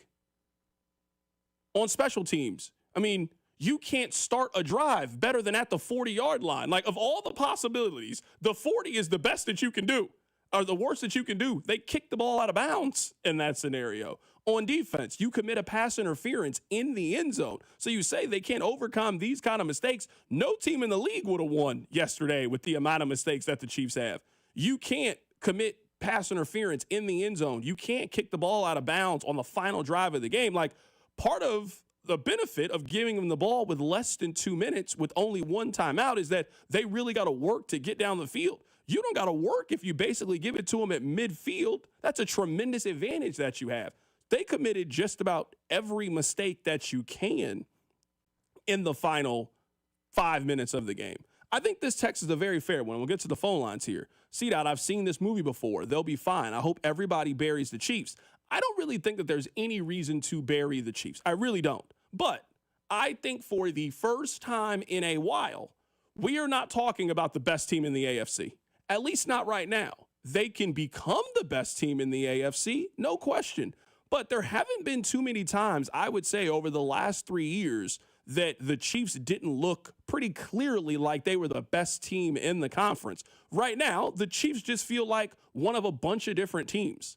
That's what they feel like. They feel like one of a bunch of different teams. So I understand why this start feels a little bit different. They get Rashee Rice back, and there are certainly a lot of things to trend upward. But I think at least what has caused some of the panic about this one is the Chiefs seem to have such a decided advantage in the final 5 minutes of these games. They were going to out-execute. Mahomes was going to make a play. For years, it felt like that. It doesn't feel like that right now. Now, maybe that is just the pendulum swinging in the other direction. To use a roulette analogy, it came up red for 11 straight times. If you've ever played roulette before and they show you the board, it came up red for the Chiefs 11 straight times. You know eventually it's going to turn black, but it was red 11 straight times. I do feel like some of this is just it's finally turned black. It will turn back the other way around, but the Chiefs were never going to go undefeated in one possession games in back-to-back seasons. Maybe this year they go 4-3 in those games. They go 5-3 or 6-4 in those games. But last year for the Chiefs to win 11 consecutive one-score coin flip 50-50 games is just not a realistic, sustainable model. And I think we heard this in the offseason and took this as people of the outside hating on the Chiefs. Man, regression is a real thing. And in some ways, regression has happened to the Chiefs in these kinds of games. The Chiefs last year, in every close game in the final 5 minutes, they figured it out. Whether it was blocking a kick, whether it was a player's foot being out of bounds, they had an incredible string of everything working their way. At least so far in these close games, everything has not worked their way. It wasn't that way against the Chargers. It wasn't that way against the Eagles. It certainly wasn't last night against the Jacksonville Jaguars. Let's take Adam's phone call on this one. Hey, Adam, how you doing, man? Good. How you doing, man? Doing good, man. Appreciate you calling in. Yeah, absolutely. So, to me, I want to say, of course, what everyone's been saying, special teams definitely was shoddy and did not look great. But to me, it has been this defense from, I mean, you can even go as back as the first week when Justin Herbert was tearing that zone defense apart. You can't just keep running a zone, this soft zone, and then blitzing on third down and act like, teams aren't going to adjust to that. You've got to do something different. And it doesn't help when your front four can't put any pressure on the quarterback, and your heart and soul of this front four, Chris Jones, decides on the last play to just, I'm going to take it easy and ride on the bench. I mean, you can't expect, Pat and the offense to bring it back when the defense is letting up 28 points or 31 points. No, I mean, it's uncalled for. I'm with you, Adam, and I appreciate the phone call, man. I'm certainly with you when it comes to that. I want to read a couple of these text messages really quickly. Text line 913-586-7965. C-Dot, I feel like a lot of this is because the Chiefs missed Justin Reed.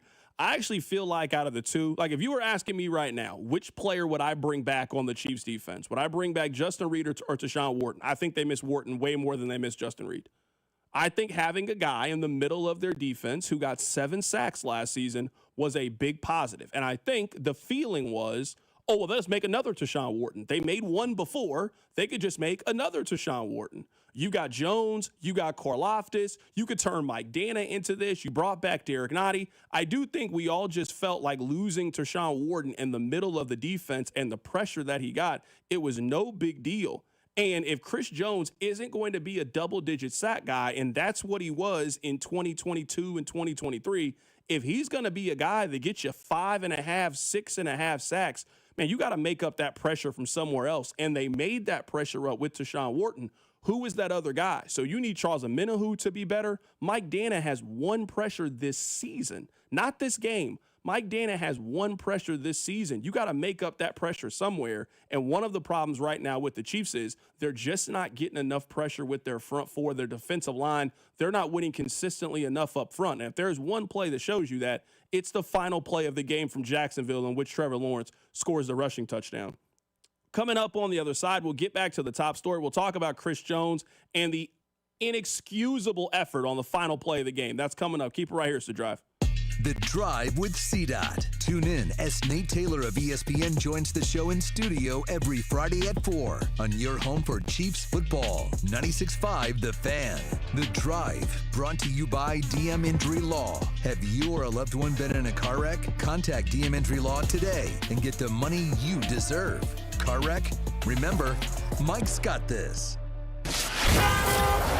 Here's traffic, brought to you by DM Injury Law. Have you or a loved one been in a car wreck? Contact DM Injury Law today and get the money you deserve.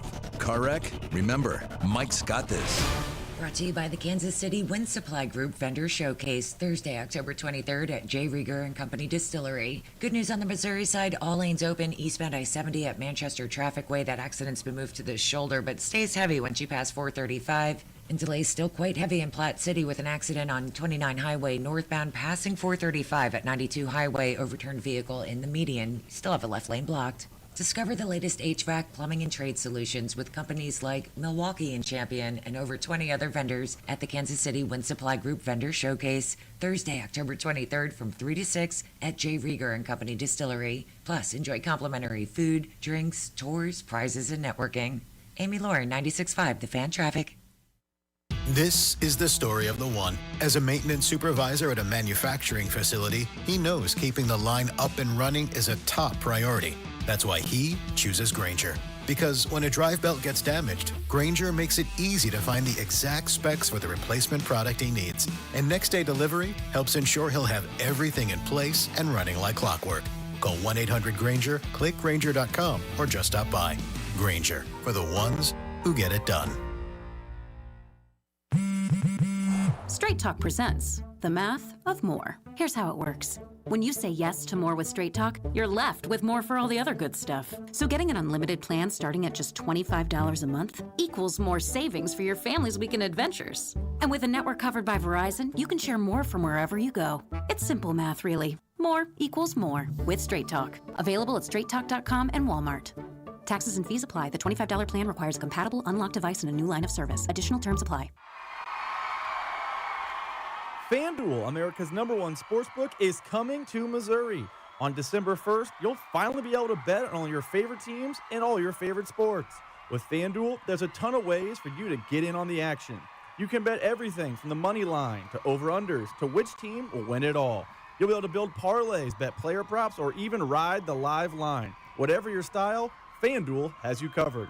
Plus, with live betting, you can pick which player will score the next touchdown or the touchdown after that. However you play your game, FanDuel's got your back.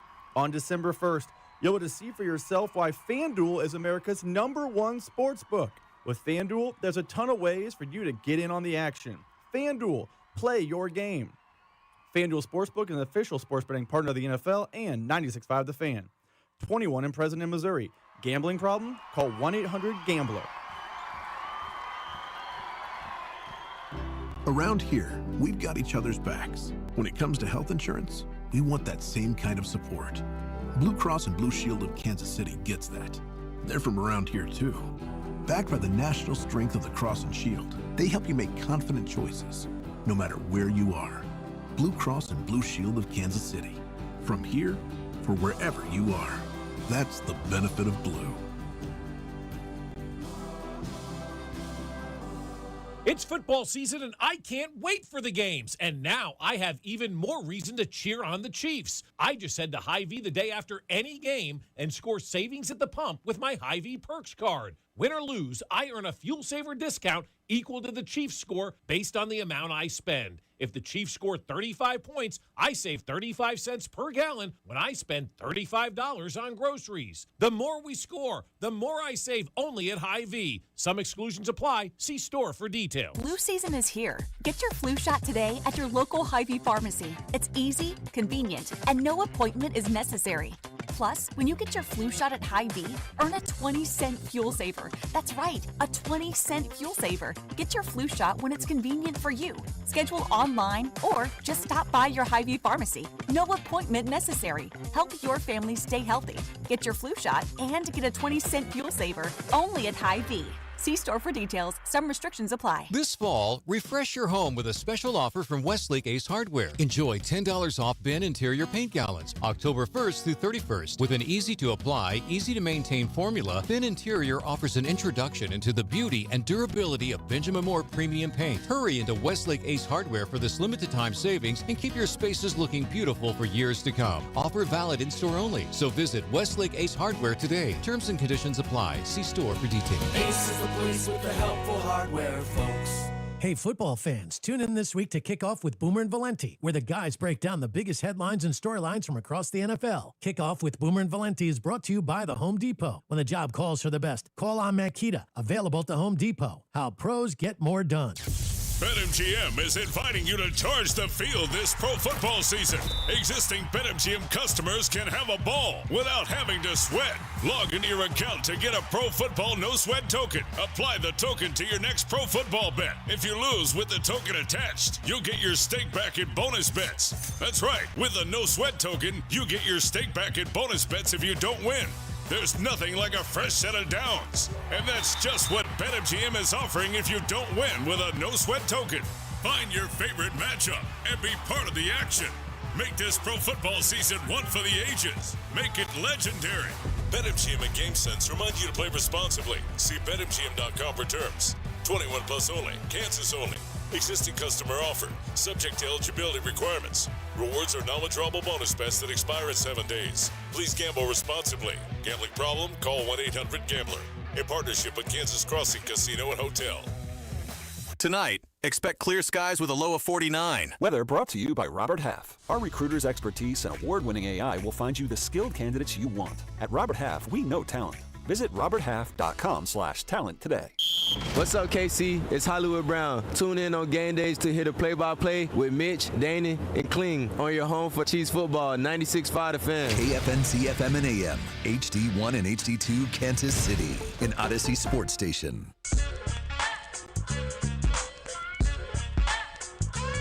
Congratulations on getting through your 9 to 5. Thank you so much for listening. It is The Drive. You were listening to The Drive on 96.5 The Fan. All right, this is what we're going to do. I promise you we will take phone calls in the 5 o'clock hour. If you want to call in, 913-586-7965. I promise you we will take calls. This hour doesn't have to be me. It can be all of us. This is all of our show. This is where I would like to begin. I would like to think that I'm very, very consistent. And my stance is always going to be, I am always going to focus in on the highest paid and most important players on the team. Those are the players that the team has identified as most important. Their salary commands it, so the criticism has to start with them. Last year, when the Chiefs went to the Super Bowl, these are the players that walked out for the coin toss. These are the captains. Patrick Mahomes, Travis Kelce, Chris Jones, Nick Bolton, Harrison Butker, and James Winchester. Now, I don't have any issues with James Winchester. He's the long snapper on the team. They did not win or lose because of James Winchester. So let's move him to the side. Nick Bolton. Now, I have less criticism for him in this game. He made a game-changing, game-saving defensive play. I also don't think that the missed interception is his fault. I think it's just one of those things, defensive players awkward, moving, trying to make a play. But that's a big play in the game. The football gods don't give you gifts that often. I mean, the ball in slow motion pops up in the air. I don't care who comes down with it. Somebody on the defense has to convert that play. The Chiefs, they are in control of the game up to this point. And if you make that play, the way your offense started the game, just the momentum, the shift, the swing, all of those things. It kind of felt like in baseball when you give a team an extra out. We've all seen it before. There's a pop-up, your first baseman runs into the net or runs into the tarp, and now all of a sudden that team's got life. They got a fourth out. They always seem to make you pay, and that's kind of what that opportunity felt like. But Nick Bolton missed the play. He made another play. I'm not as mad at Nick Bolton, at least in this conversation. But those other players, Patrick Mahomes, Travis Kelce, Chris Jones, Harrison Butker, all of them have been in the middle of a Chiefs loss so far this season. Patrick Mahomes is the best quarterback in the league. He's one of the 3 greatest quarterbacks in the history of the NFL, but he is not immune to criticism. He got baited on an interception. That happens. He got caught slipping. Didn't see the linebacker there. The linebacker jumps in front of the ball with his 5th interception of the season. He's actually probably one of the players on the short list for Defensive Player of the Year. At least he should be. I know he's not one of those named players, but he is playing as well as any defensive player right now in the league. He caught Patrick slipping. It happens from time to time. But that pick 6 is the biggest swing of momentum in the game. It is the biggest shift in momentum. The Chiefs are putting together a drive. They got points coming, and you now take those points off the board and you directly give those points to Jacksonville. That is a major, major play in this game. So you can't have this conversation, at least with being critical of Patrick Mahomes, at least in a little bit. He doesn't make a whole lot of those mistakes, but he made a big mistake on this play. He got caught slipping, and he threw a pick 6. Now, Travis Kelce didn't do anything in this game, but week 2 of the NFL season, the biggest play of the game was a missed catch by Travis Kelce that resulted in a turnover. So your quarterback makes the biggest play in a loss in week 5. Your tight end makes the biggest play in a game in week 2. And I would say in weeks 1 and 5, Chris Jones was also in the middle of it. In week 1, the Chiefs got a chance to get off the field. It's 3rd and 14. Chris Jones decides to do his own thing, loses containment. Justin Herbert runs and gets a first down. It now goes from 3rd and 14 to a 17-yard run. It's a first down that ends the game. And you can clearly see one of his teammates getting on him. Hey, do your job. All right, well, that's step number 1. Last night, I'm sorry, the effort that he gave on that defensive play is unacceptable. You are a captain. You are a leader. I've seen you get on guys for lack of effort, not trying hard enough, not being where they're supposed to be, and you should be. You're going to Canton. You're going to be in the Chiefs Ring of Honor. You're one of the great defensive players in Kansas City Chiefs history. Your effort on that play is unacceptable. And if you have been frustrated about the Chiefs defensive line and don't feel like they get enough pressure, you only got to show me one play this season. That's a chance for you to potentially go win the game. Jacksonville has no timeouts. It's 20 seconds. Getting a sack there is big. It moves them from first and goal from the 1-yard line. They then get a sack there. They got to spike it. They don't have a timeout. So it's now 3rd and goal, probably with 8, 9 seconds left. Now, sure, they can still win the game, but that's a big difference than 1st and goal from the 1-yard line. Somebody's got to go make that play. And your star defensive tackle is moving in slow motion. He's doing the mannequin challenge. It doesn't look like he tried on that play. It'd be one thing if you felt like he was going out there giving his all. He's staring around watching, even as the play is turning in a different way. Maybe you're going to make the argument that the Chiefs were trying to let Jacksonville score. Don't really know why you would let them score in that scenario with no timeouts, but okay. At no point did his energy change. Not initially, not when he realized that he fell, not when he sees Trevor Lawrence get up, dust himself off, and try again, and then go run. At no point did you see, he didn't even have a giddy up. He didn't have a giddy up. He was moving slower than a mall walker. I'm serious. He was doing the mannequin challenge on the most important defensive play of the game. That's unacceptable from one of your leaders. One of your leaders that likes to hold people accountable. The leader that's going to get in somebody's face. Well, somebody's got to get in his face. That's unacceptable from a player as good as Chris Jones is, which now leads to me, a very different conversation about Chris Jones. Over the last 27 games. So this is every game after that season finale game in which Chris Jones got the double-digit sack. You guys remember that game? They let Chris Jones try to go get his contract incentive, which, hey, great job by the Chiefs organization.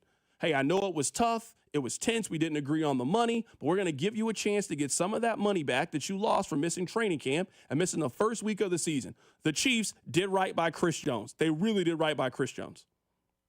You're under contract. You're unhappy with your deal. I'm sorry. You work for us. Come to work. They gave him a chance to get the money back. They let him play in a game that meant nothing for the Chiefs. They let Chris Jones in a game put his personal accomplishments over what the team needed. The best thing to do is to rest. You can't get hurt sitting over there with Patrick and Travis. They were over there having a great old time. Didn't even dress out. They let him go out there and get a sack. He got a sack. Since that game, he has 7.5 sacks in his last 27 games. He had a half tackle in this game. So far this season, Chris Jones has 7 tackles. Jamar Chase has 5. He has 7 tackles in 5 games. And you have a half sack. You ain't doing enough. You're not doing enough. So part of the conversation about the defensive line and why it's struggling is you are paying for one of the 10 best defensive linemen in the NFL. He is the highest paid player at his position. He is a first-team all-pro, game-changing kind of player. He's not being that right now. And on that play, in that individual instance, it is evident right there. And maybe this is just me, and I'm the only one that feels this way. I hate the fact that he calls the play fluky. I really do. I hate it. It's just such a lack of accountability on this play. Not when we saw the tape. I see the video. I see the way you're moving.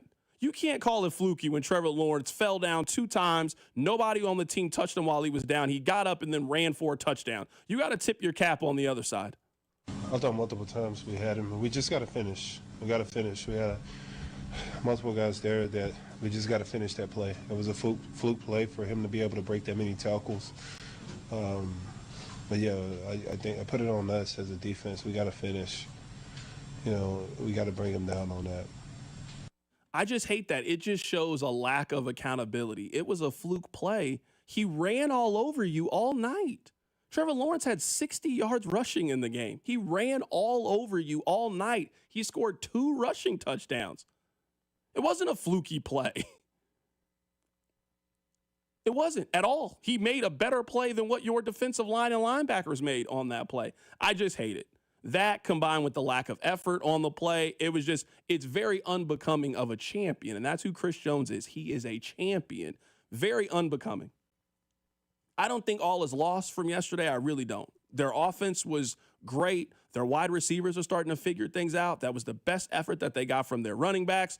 There were a lot of positives, I think, from the game. But what has been sort of a theme in their 3 losses so far, man, those losses are not all, hey, We didn't have Rashee Rice. You could have won that Chargers game. Your defense was undisciplined and couldn't get off the field. You could have won that game against the Philadelphia Eagles. Your Hall of Fame tight end bobbles a ball and takes points off the board. You could have won that game without Rashee Rice. You had every opportunity to win that game. You had 14 penalties for 90 yards. Special teams. There was a stretch where on 4 straight kickoffs for the Jacksonville Jaguars, the Chiefs committed a penalty 4 straight. On the final play, they kicked the ball out of bounds. Like, repeatedly, you guys made mistakes. If you make those kind of mistakes and you compound them over the course of 60 minutes against a team that has everything to prove, against a team that's playing with all the momentum in the world, you just get beat. And that's what happened to the Chiefs yesterday. They just ran into the right team on the right day, and that was able to take advantage of their mistakes and their blunders, and they figured out a way to beat them yesterday. It was extremely frustrating as someone watching the game. And I imagine fans at home felt this way too, because it felt like the Jacksonville Jaguars didn't want to win. Like, they made bonehead mistake after bonehead mistake after bonehead mistake. Like, we don't have to get too deep in the weeds here, but the screen call by the Jags on that last drive, the delay a game multiple times because Trevor Lawrence just lost track of the play clock. Like, Jacksonville gave you every opportunity to win that game in the final 5 minutes of it. 100%. So we have seen the Chiefs take advantage of the other team's mistakes a million times in the Patrick Mahomes era.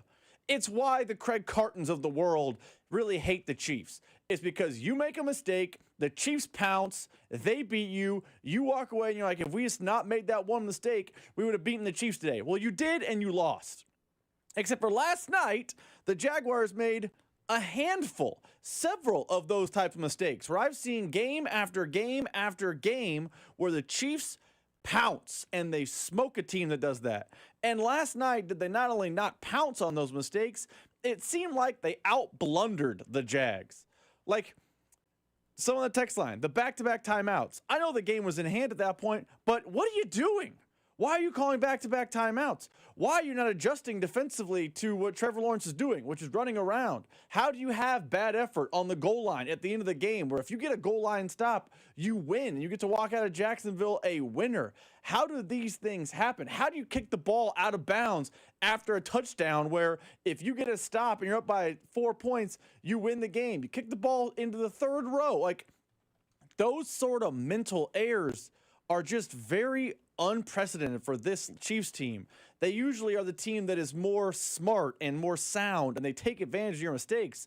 But this game at times looked like a blunder off. And I don't remember who said it on Twitter, but they're like, this game is odd just because it seems like nothing is going right for either team, which is unique to the Chiefs because we have not seen a game like that from the Chiefs maybe in the Patrick Mahomes era. I can't think of one off the top of my head. Maybe the AFC title game against the Bengals, but that's obviously an extreme example. Text line 913-586-7965. Seat out to Chris Jones' defense. It's tough to get tackles when you're double teamed more than anyone in football. This is what we do whenever a defensive lineman's not playing well. That's what we go to. We're starting to do the Frank Clark playbook now with Chris Jones, where it was just kind of obvious that Frank Clark wasn't playing really well. But it's like, oh, well, he's getting double teamed. He's getting triple teamed. No. Not to the level you guys are talking about. Not at all.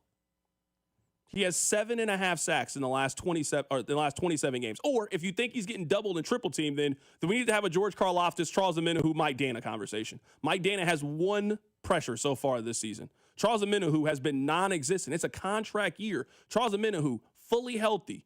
No off-the-field issues that we know about. No suspension. No none of that. Like, this was a defensive line that we were really counting on. This is where they have spent their resources. They haven't spent money at running back. They didn't spend money at wide receiver. They spend money on offensive and defensive line. Their offensive line is really starting to play well. We're not having conversations about them switching off to Jalen Moore anymore. Jawan Taylor has played well these last couple of weeks. Kingsley has played well. Josh Simmons has played well so far. Their offensive line has been very, very good the last 2 weeks. When you think about it, most things on their team are starting to really improve.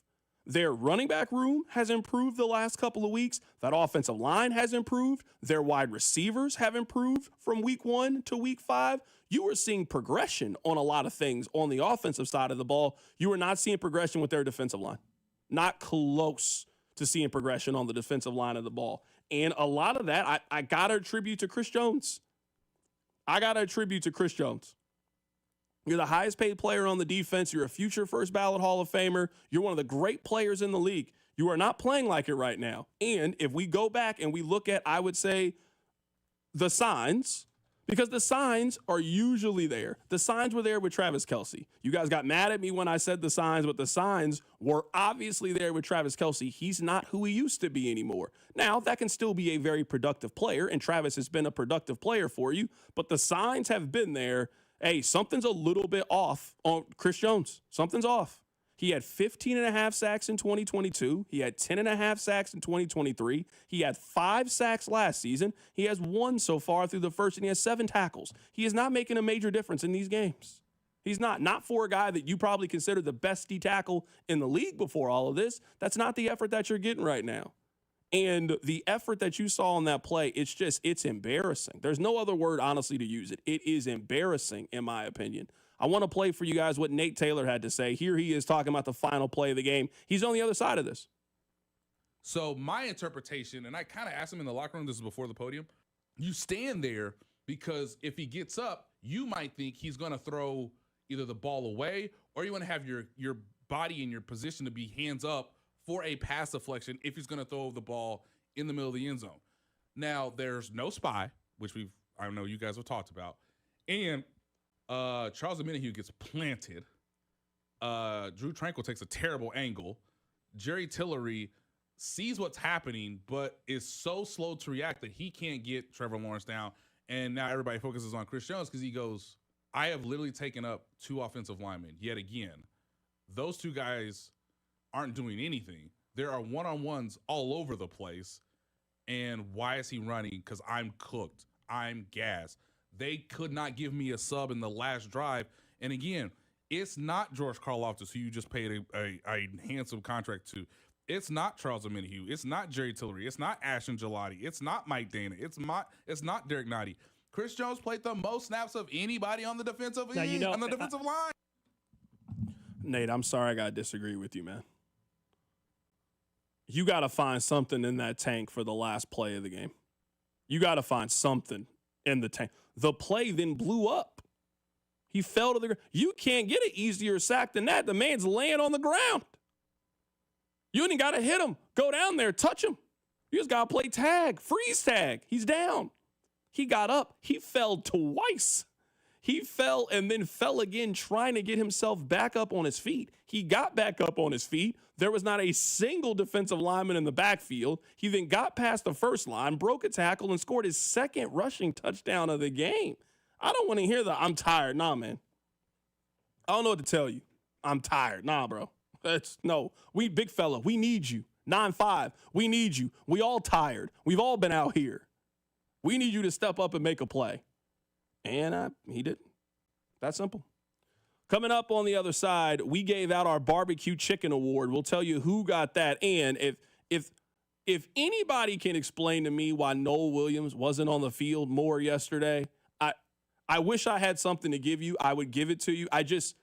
It doesn't make any sense to me. He's the number 1 ranked corner on Pro Football Focus. He had a fantastic game against the Baltimore Ravens. Now he's just not a part of your defensive game plan. He played on 4 snaps.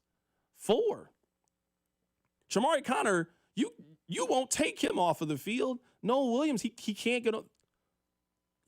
There's nothing you can find for Noel Williams to do on defense. Nothing. He can't cover anybody. There's nothing. It's very, very, very confusing how they're using their young secondary pieces, especially in this game where I thought it was just very clear. I thought that too many times in this game, they had the wrong person covering Jacksonville's best receiver. Far too many times in this game, they had somebody who you can't cover Brian Thomas. He's one of the better young receivers in the league. Why is Shamari Connor on him? His back is turned. He's not even turned around to face. That's pass interference. That's a penalty. Some of it is just putting your guys in position to make plays, and far too often they put Jamari Connor in just the wrong position to make plays. Rob, let's get to the hits. Your workday is over. Oh, yeah. You're headed home, and now you're stuck in traffic. Time to get caught up on the biggest stories in Kansas City and around the country with CDOT and Rob.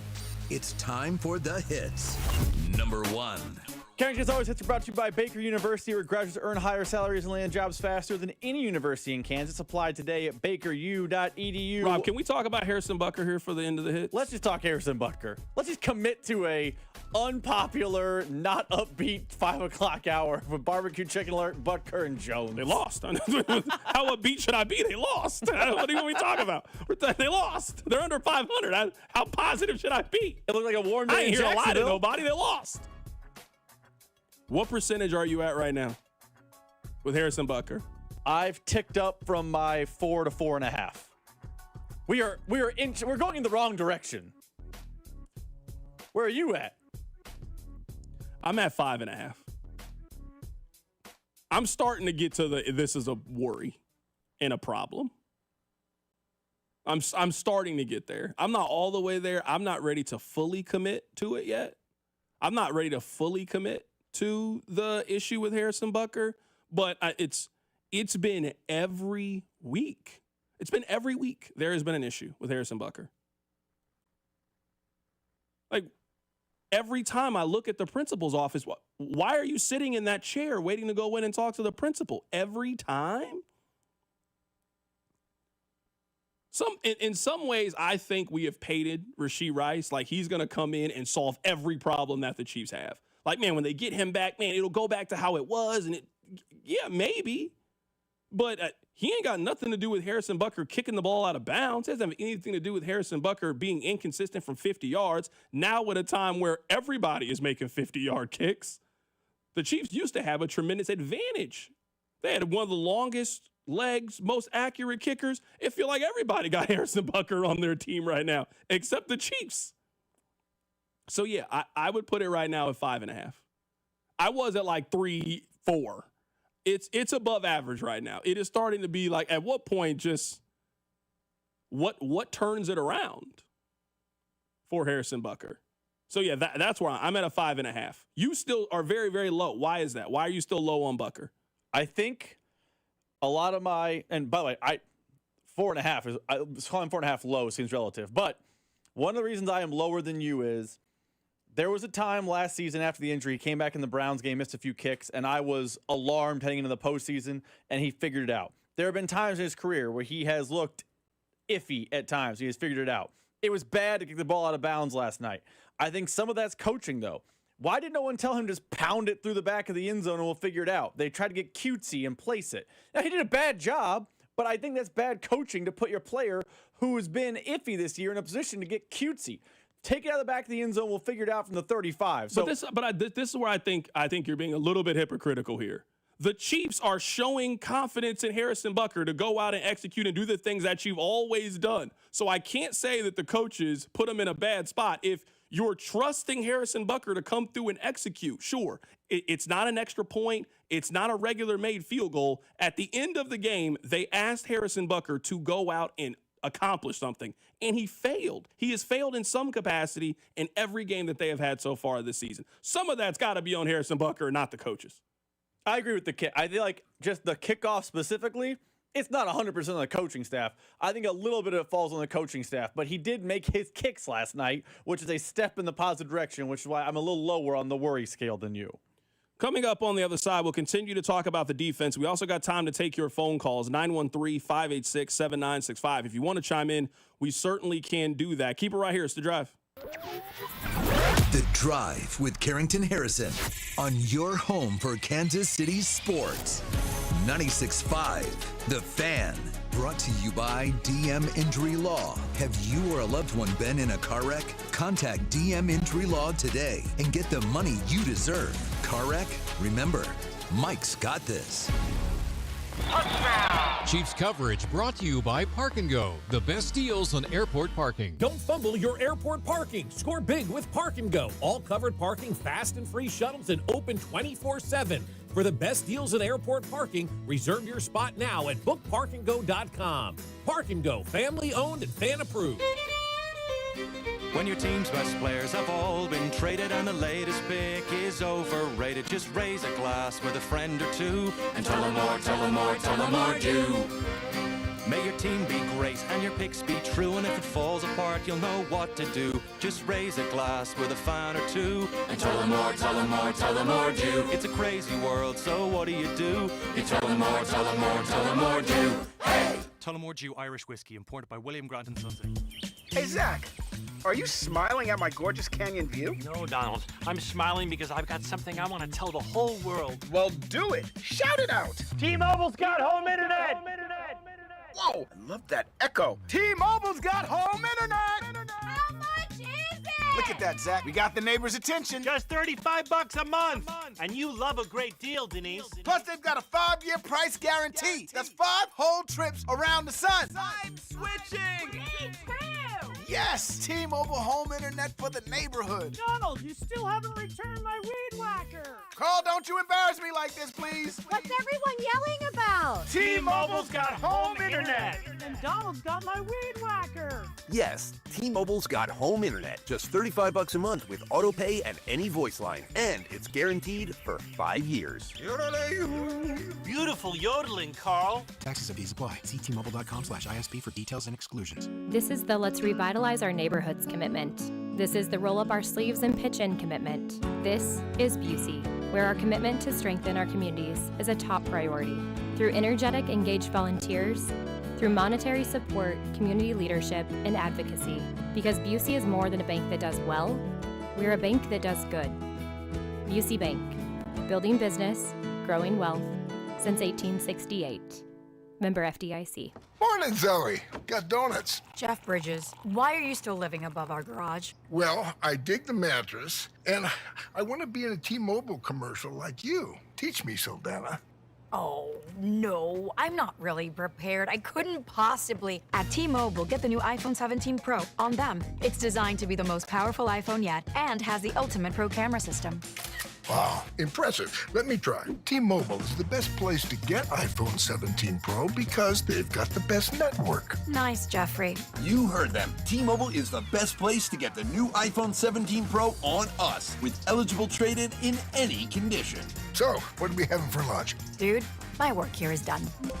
24 monthly bill credits on experience beyond for well-qualified customers plus tax and $35 device connection charge. Credits end and balance due if you pay off early or cancel. Finance agreement iPhone 17 Pro, 256 gigs, $1,099.99, and new line minimum $100 plus a month plan with auto pay plus taxes and fees required. Best mobile network in the U.S. based on analysis by Ookla Speed Test Intelligence data 1H2025. Visit T-Mobile.com. Chumba Casino brings non-stop fun straight to your screen. Anytime, anywhere. Explore hundreds of games like slots, blackjack, and instant scratch-style cards. Sign up to unlock your free welcome bonus and daily login bonuses. And enjoy your chance at exciting prizes without spending a thing. Just click, play, and enjoy the ride. Sponsored by VGW Group. No purchase necessary. See terms at ChumbaCasino.com. Must be over 21 and present in a state where it's legal to play. This is the story of the one. As a maintenance supervisor at a manufacturing facility, he knows keeping the line up and running is a top priority. That's why he chooses Grainger. Because when a drive belt gets damaged, Grainger makes it easy to find the exact specs for the replacement product he needs. And next day delivery helps ensure he'll have everything in place and running like clockwork. Call 1-800-GRAINGER, click Grainger.com, or just stop by. Grainger, for the ones who get it done. This report is brought to you by O'Reilly Auto Parts, your professional parts people. Check engine or ABS light on? Take the guesswork out of your warning lights with O'Reilly Veriscan. It's free. Ask for O'Reilly Veriscan. O'Reilly Auto Parts. Here's traffic, brought to you by DM Injury Law. Have you or a loved one been in a car wreck? Contact DM Injury Law today and get the money you deserve. Car wreck? Remember, Mike's got this. Pockets of heavy traffic on 435 heading eastbound from 69 Highway all the way over to 50 Highway in the Grandview Triangle. There is an accident in Lee Summit southbound on 50 past 3rd Street. There is a roadblock here, and it is stop and go backing onto eastbound 470. Might want to consider Route 291 as an alternate. Amy Lauren, 96.5, The Fan Traffic. Hey, it's George Karlaftis from the Kansas City Chiefs. Welcome to The Drive with CDOT on your home for Chiefs football. 96.5 The Fan. We have given out an award on our show, I would say every year for, I don't know, maybe like the last 6-7 years or so. It's become a yearly thing. The award has taken on many different forms over the course of the last couple of seasons, but we have settled in on Barbecue chicken alert! Barbecue chicken alert! and we give this to a corner or safety in the secondary that has just shown exemplary skills. This season, I am proud to announce that the 2025 winner of Barbecue chicken alert! Barbecue chicken alert! is none other than Shamari Connor. In yesterday's game, the Jacksonville Jaguars threw it to in Shamari Connor's range 11 times. They completed 10 of those passes for 93 yards and had a passer rating of 101.9 when throwing it at Shamari Connor. He has a role on this team. They are asking him to be in coverage situations, and I just don't think that's how he's best used and equipped. I thought it was pretty obvious that the Chiefs were that the Jacksonville Jaguars, were targeting him in this game, in this matchup. And he was out there, he was food. I don't understand how Shamari Connor never comes off the field. The Chiefs have had 304 defensive snaps. Shamari Connor has not been on the field for just one of those snaps. He is never off the field. I don't understand how Shamari Connor is always on the field and Noel Williams cannot find a pathway to being on the field. He still is not used very often. Now, it's early on in the season, and maybe the argument is going to be as the year progresses, they plan on using them more and more. That's all fine. But so far, the lack of usage for Noel Williams, who has done very, very well in the very limited opportunities that he has been given, is just very, very puzzling to me, given how well that he has performed. So, Rob, I am proud to announce our 2025 winner of the Barbecue Chicken Alert. It goes to Shamari Connor, who, he earned it yesterday. Sometimes it's close, but we thought about giving it to him in week 1, and we said we were going to take a little bit more time, and we were going to think about it a little bit more. But no, it has been earned. Shamari Connor, Barbecue Chicken Alert. Is this the earliest someone has earned the award? Because no, it's definitely been some times where somebody's earned it early on in the season. Let me rephrase. Is this the earliest someone has earned the award in the Patrick Mahomes era? Because outside of that really bad 2018 defense, but if you remember, the 2018 team started so hot that maybe people forget the defense was bad. Is this the earliest it's been awarded? Because last year it was late. It was Najee Johnson. Sorry, buddy, you got the award. I've seen Daniel Sorensen get it in week 6, 7, or 8. But this feels pretty early for Shamari Connor to be undisputed. The belt is yours. I'm not saying it's not earned, but it feels like this has to be the earliest awarding of this, achievement. Sometimes when you know. How many dates did it take for you to date your now wife, or you were just like, you know what, there's something special about her. I don't need too many more games. There's something special about Shamari Connor. Tinder. I'm seeing it right there. I'm talking Q39. I'm talking Jack Stack wings. Barbecue chicken alert! Barbecue chicken alert! It's over. I don't know who else to give it to this year. It's been earned. Congratulations. Come down, receive your prize. Come down and receive your prize. You are Barbecue Chicken Alert is what you are. I want to play this for you guys. This is Chris Canty. He was on First Take earlier today. Here he is talking about the defensive effort from last night for the Chiefs. And right now, a lot of guys on the Kansas City Chiefs are more named than game. This is the latest that they've been below 500 since the 2021 season, and they didn't make the Super Bowl this year. And just Saturday just got done telling you, we judge the Kansas City Chiefs based on their ability to be able to get to and win Super Bowls. So there is a different standard. I am not going to gloss over the things that we're seeing from this Kansas City Chiefs team. I can't gloss over what I saw from Chris Jones at the end of yesterday's game. It's hard to give him the benefit of the doubt on a play with the game and the balance, especially when I saw him loaf. I can't even give him the benefit of the doubt on that play because I saw earlier in the second half him allow Trevor Lawrence to run into the end zone on another touchdown in the red zone. Those types of plays, that kind of effort from your best player and one of your team leaders is absolutely unacceptable. Right. And so you have to wonder at what point does complacency set in with the Kansas City Chiefs? Remember, in the Mahomes era, they've played 2 months more of football than anybody else during that span when you consider those deep playoff runs. Yeah. So, I mean, that has to be weighed when it comes to what we can expect from Kansas City for the remainder of the regular season. Now, accountability is great. We all need accountability. I got to hold Rob accountable. He's got to hold me accountable. That's how a team works. If you don't do your job, you let down the team, and inevitably, you make somebody else's job harder because they got to do not only their job, but they got to do some of yours. That's part of being on a team. One of my frustrations so far in the first 5 weeks of the season is the Chiefs got a lot of vocal leaders. And that's perfectly fine. Nothing wrong with being a vocal leader. Some people are, hey, I'm going to keep my head down, follow me, do what I'm doing. Alex Gordon type.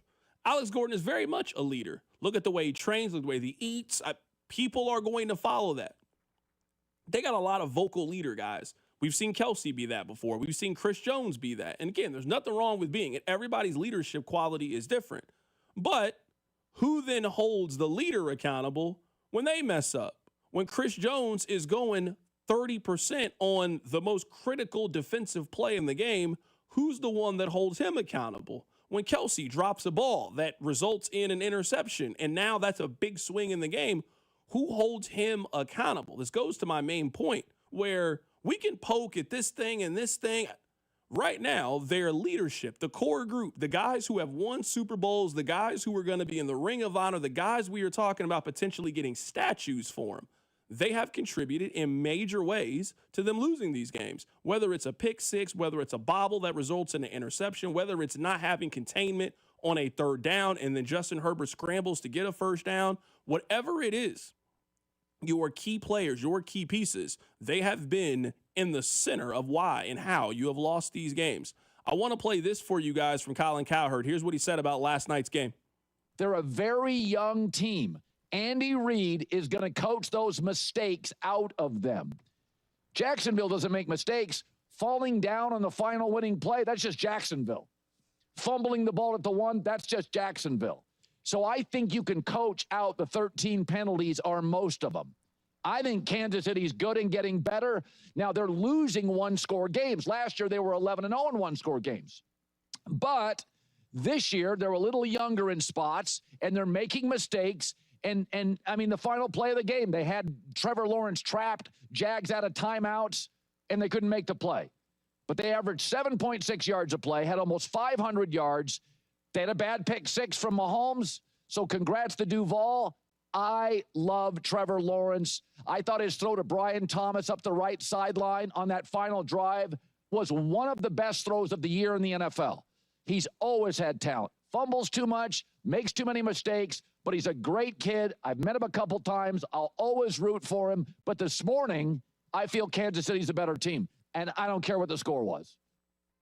That was Colin Cowherd after yesterday's game. I would agree with that. I mean, I know what the record says. I still look at the Chiefs as a team that can win the Super Bowl. I don't think Jacksonville can win the Super Bowl. Sure, can they win their division? Can they be a team that maybe wins in that first round, that 4-5 AFC South team? Sure. Either them or the Colts. One of those two teams is going to win the division. Maybe both of those teams end up missing the postseason. I still think Kansas City, there's some positive. The offense turned things around. You're getting Rashee Rice back in a week. There's a lot of good, I would say, surrounding the Chiefs. But that's just one of those games from a tiebreaker perspective, from a momentum standpoint. And now the Chiefs put themselves almost in the exact same scenario they were in last week. They got a home game against a really good team that they got to win. There's a big difference in being 3-3 and 2-4. A massive, massive difference. This is a very important 3-game homestand for the Kansas City Chiefs. Coming up on the other side, Patrick Mahomes did something that we're not going to talk about at the end of the season, but was one of the more impressive things that he's done so far this season. I'll tell you what it is. Keep it right here, so drive. The Drive with Carrington Harrison, brought to you by DM Injury Law. Have you or a loved one been in a car wreck? Contact DM Injury Law today and get the money you deserve. Car wreck? Remember, Mike's got this. Tune in Mondays at 4 to hear the play-by-play voice of the Chiefs, Mitch Holthus, on your home for Chiefs football. 96.5, The Fan. This is the story of the one. As a maintenance supervisor at a manufacturing facility, he knows keeping the line up and running is a top priority. That's why he chooses Grainger. Because when a drive belt gets damaged, Grainger makes it easy to find the exact specs for the replacement product he needs. And next day delivery helps ensure he'll have everything in place and running like clockwork. Call 1-800-GRAINGER, click Grainger.com, or just stop by. Grainger, for the ones who get it done. What's up, everybody? Nick Costos here with the Sports Betting Minute, brought to you by BetMGM. Make it legendary. Please gamble responsibly. Taking a look at the pro football futures market, how about AFC North, where despite being 1-4, Baltimore is still the favorite, plus 105, Pittsburgh up next at plus 110. And if you think Baltimore can get it together after its bye week when the quarterback's back and the rest of the good players are back, that's when you should consider betting Baltimore. But consider Baltimore more than a touchdown underdog at home this week against the LA team in the NFC, very likely to lose. So if you think Baltimore can make a run, don't bet Baltimore now. Wait until after this Sunday's game. That's it for this Sports Betting Minute, brought to you by BetMGM. Download the BetMGM app today, and please gamble responsibly. BetMGM and GameSense remind you to play responsibly. See BetMGM.com for terms. 21 plus only. Kansas only. Please gamble responsibly. Gambling problem? Call 1-800-GAMBLER in partnership with Kansas Crossing Casino and Hotel.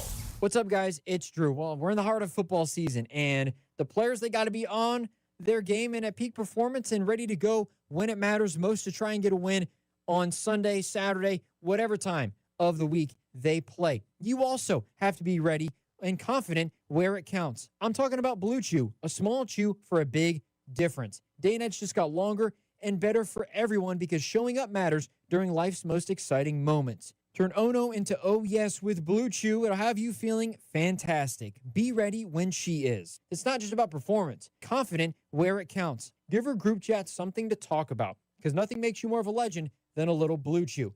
Discover your options at BlueChew.com and get your first month free when you use our promo code KFNZ at checkout. Just cover $5 for shipping. That's BlueChew.com and get your first month free. BlueChew.com and get your first month free. A small chew for a big difference. Then you'll be ready to chew it and do it. Hey, Kansas City, it's Brian Pringle with Victory Ford at the Legends in KCK. Our summer sales event is here, and the deals are hotter than ever. Right now, drive home in a brand new 2025 Ford Escape or Bronco Sport starting at under $30,000.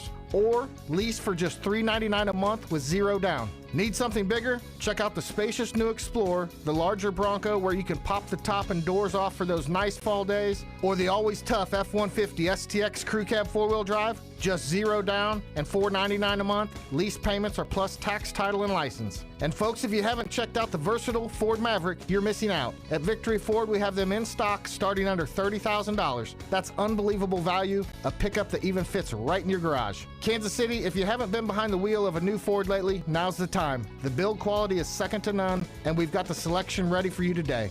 So don't wait. Visit us at the Legends in KCK or online at victoryfordkc.com. Victory Ford, where our first price is better than our last. Car, truck, or motorcycle wreck? Remember, Mike's got this. Paid for client portrayal and endorsement. The choice of a lawyer is an important decision and should not be based solely upon advertisements. Give me one good reason why I should call DM Law. How about 3 great reasons? 1, it's easy. 2, it's fast. 3, the results. Mike's got this. 816-888-7500. Mike's got this.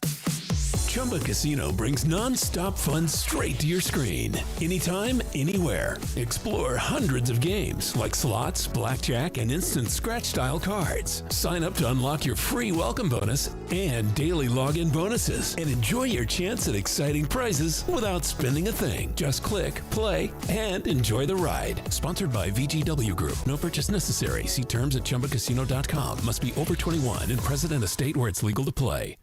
This is the story of the one. As a maintenance supervisor at a manufacturing facility, he knows keeping the line up and running is a top priority.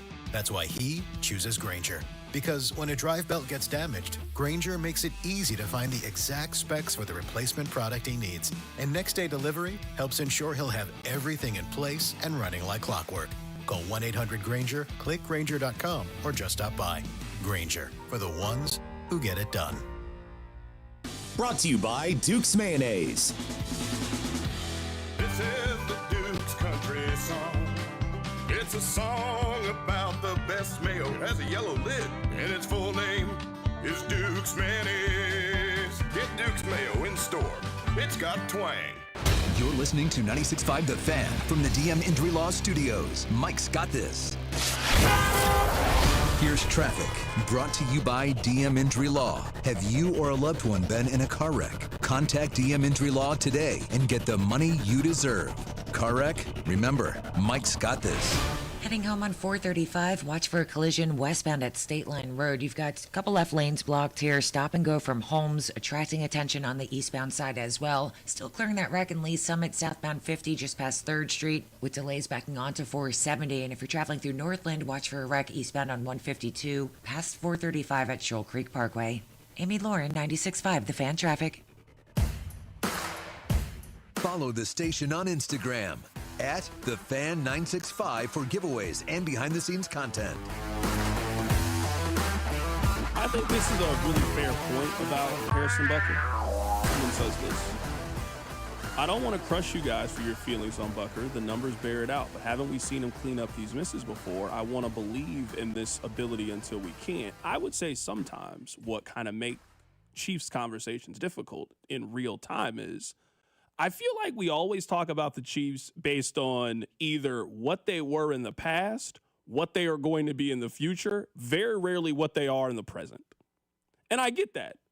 They have accomplished a whole lot over the last 5 years, and you think that they are going to be good at the end of the season. Like, all of those things are true. But I think at least this time, what makes the conversation, I think, a little bit different is there's certainly still a lot of time. It's week 5, heading into week 6. Is I think the AFC is a lot tougher than they've been used to. I don't think it is not a foregone conclusion that they win their division. I think they will win their division. I think the Broncos might be good. I think the Chargers are a good team. These are better versions of those teams that they've gone up against. And even when they get Rashee Rice back, man, their schedule doesn't really get much easier. They will have more for sure. Their schedule doesn't really get easier, though, over the next, 10 weeks or so. You play the Lions. I think right now, Buffalo's the best team in the league. I would put the Lions at second, but if you had it the other way around, I wouldn't be mad at you for it if that's how you had your power ranking. So they are playing, in my opinion, one of the 2 best teams in the National Football League coming up on Sunday at Arrowhead. They play a team in their division. Now, the Raiders have not been good, but division games are they're usually weird. You play Washington, who, with their quarterback, is certainly a capable team. You go on the road for Buffalo, on the road against Denver. The game against Indianapolis is now a game that you at least got to have some intrigue in. Indianapolis, I think, has proven to be a pretty capable team. Certainly a team capable of beating Kansas City. At this point, there are 8 teams that we don't got to talk about anymore. We don't got to spend any time talking about the Saints or the Panthers or the Giants. They're done. The Jets, they're done. So those 8 teams, remove them. The other 24 teams, man, anybody at this point has proven they can beat anybody. Anybody can beat anybody. I don't care, home, road, London. Anybody can beat anybody right now at this point. You go Dallas. I think that's, I guess, more than anything, how I'm looking at it is their pathway to get to where they usually get to, it's just going to be harder to navigate it. So what I don't want the Chiefs to do is I don't want them to be in a situation that when they get going, they just created so much work for them in the front end that just make it more difficult. That's why I think this Sunday game, it is almost quite literally the same scenario as they just had last week, where you can either be 1-3 or 2-2. And them being 2-2 allowed you the opportunity to exhale a little bit. Whew, you got through it. Man, being 3-3 when Rice gets back and 2-4 are 2 drastically different scenarios. You can live with 3-3 when Rashee Rice gets back. Hey, a little bit up and down, but we finally got Rashee Rice back. You got 2 home games, so he can ramp up a little bit before you go to Buffalo. So I don't think there's any reason to be overly down about this team. There's no reason to sell any of your stock. They can still accomplish all of their goals. I think what you're looking at is a much more parity in the AFC than we had anticipated. No one's really separated themselves from anybody else. Maybe you think Buffalo has a 4-1 team, but whoever, if we go through the playoff picture right now, and I know it's very early, there's just no separation between teams 2 through 10 right now in the AFC. Same thing in the NFC. I mean, I think we're starting to see a little bit of that separation. I think you're starting to see the Lions and Bills and that type, but I think that might be it, those 2 teams. Kind of talked about yesterday with the I don't know grouping, which we put the Jags in. I think more than we've seen in a long time with the NFL, there's a grouping of we know who's bad, we know who's good, and it's just throw your hands up. I have no idea about that middle section. Yeah, I'm with you. And I would say that this year, the I don't know group is much bigger than we remember. There's so many teams in there that we don't know.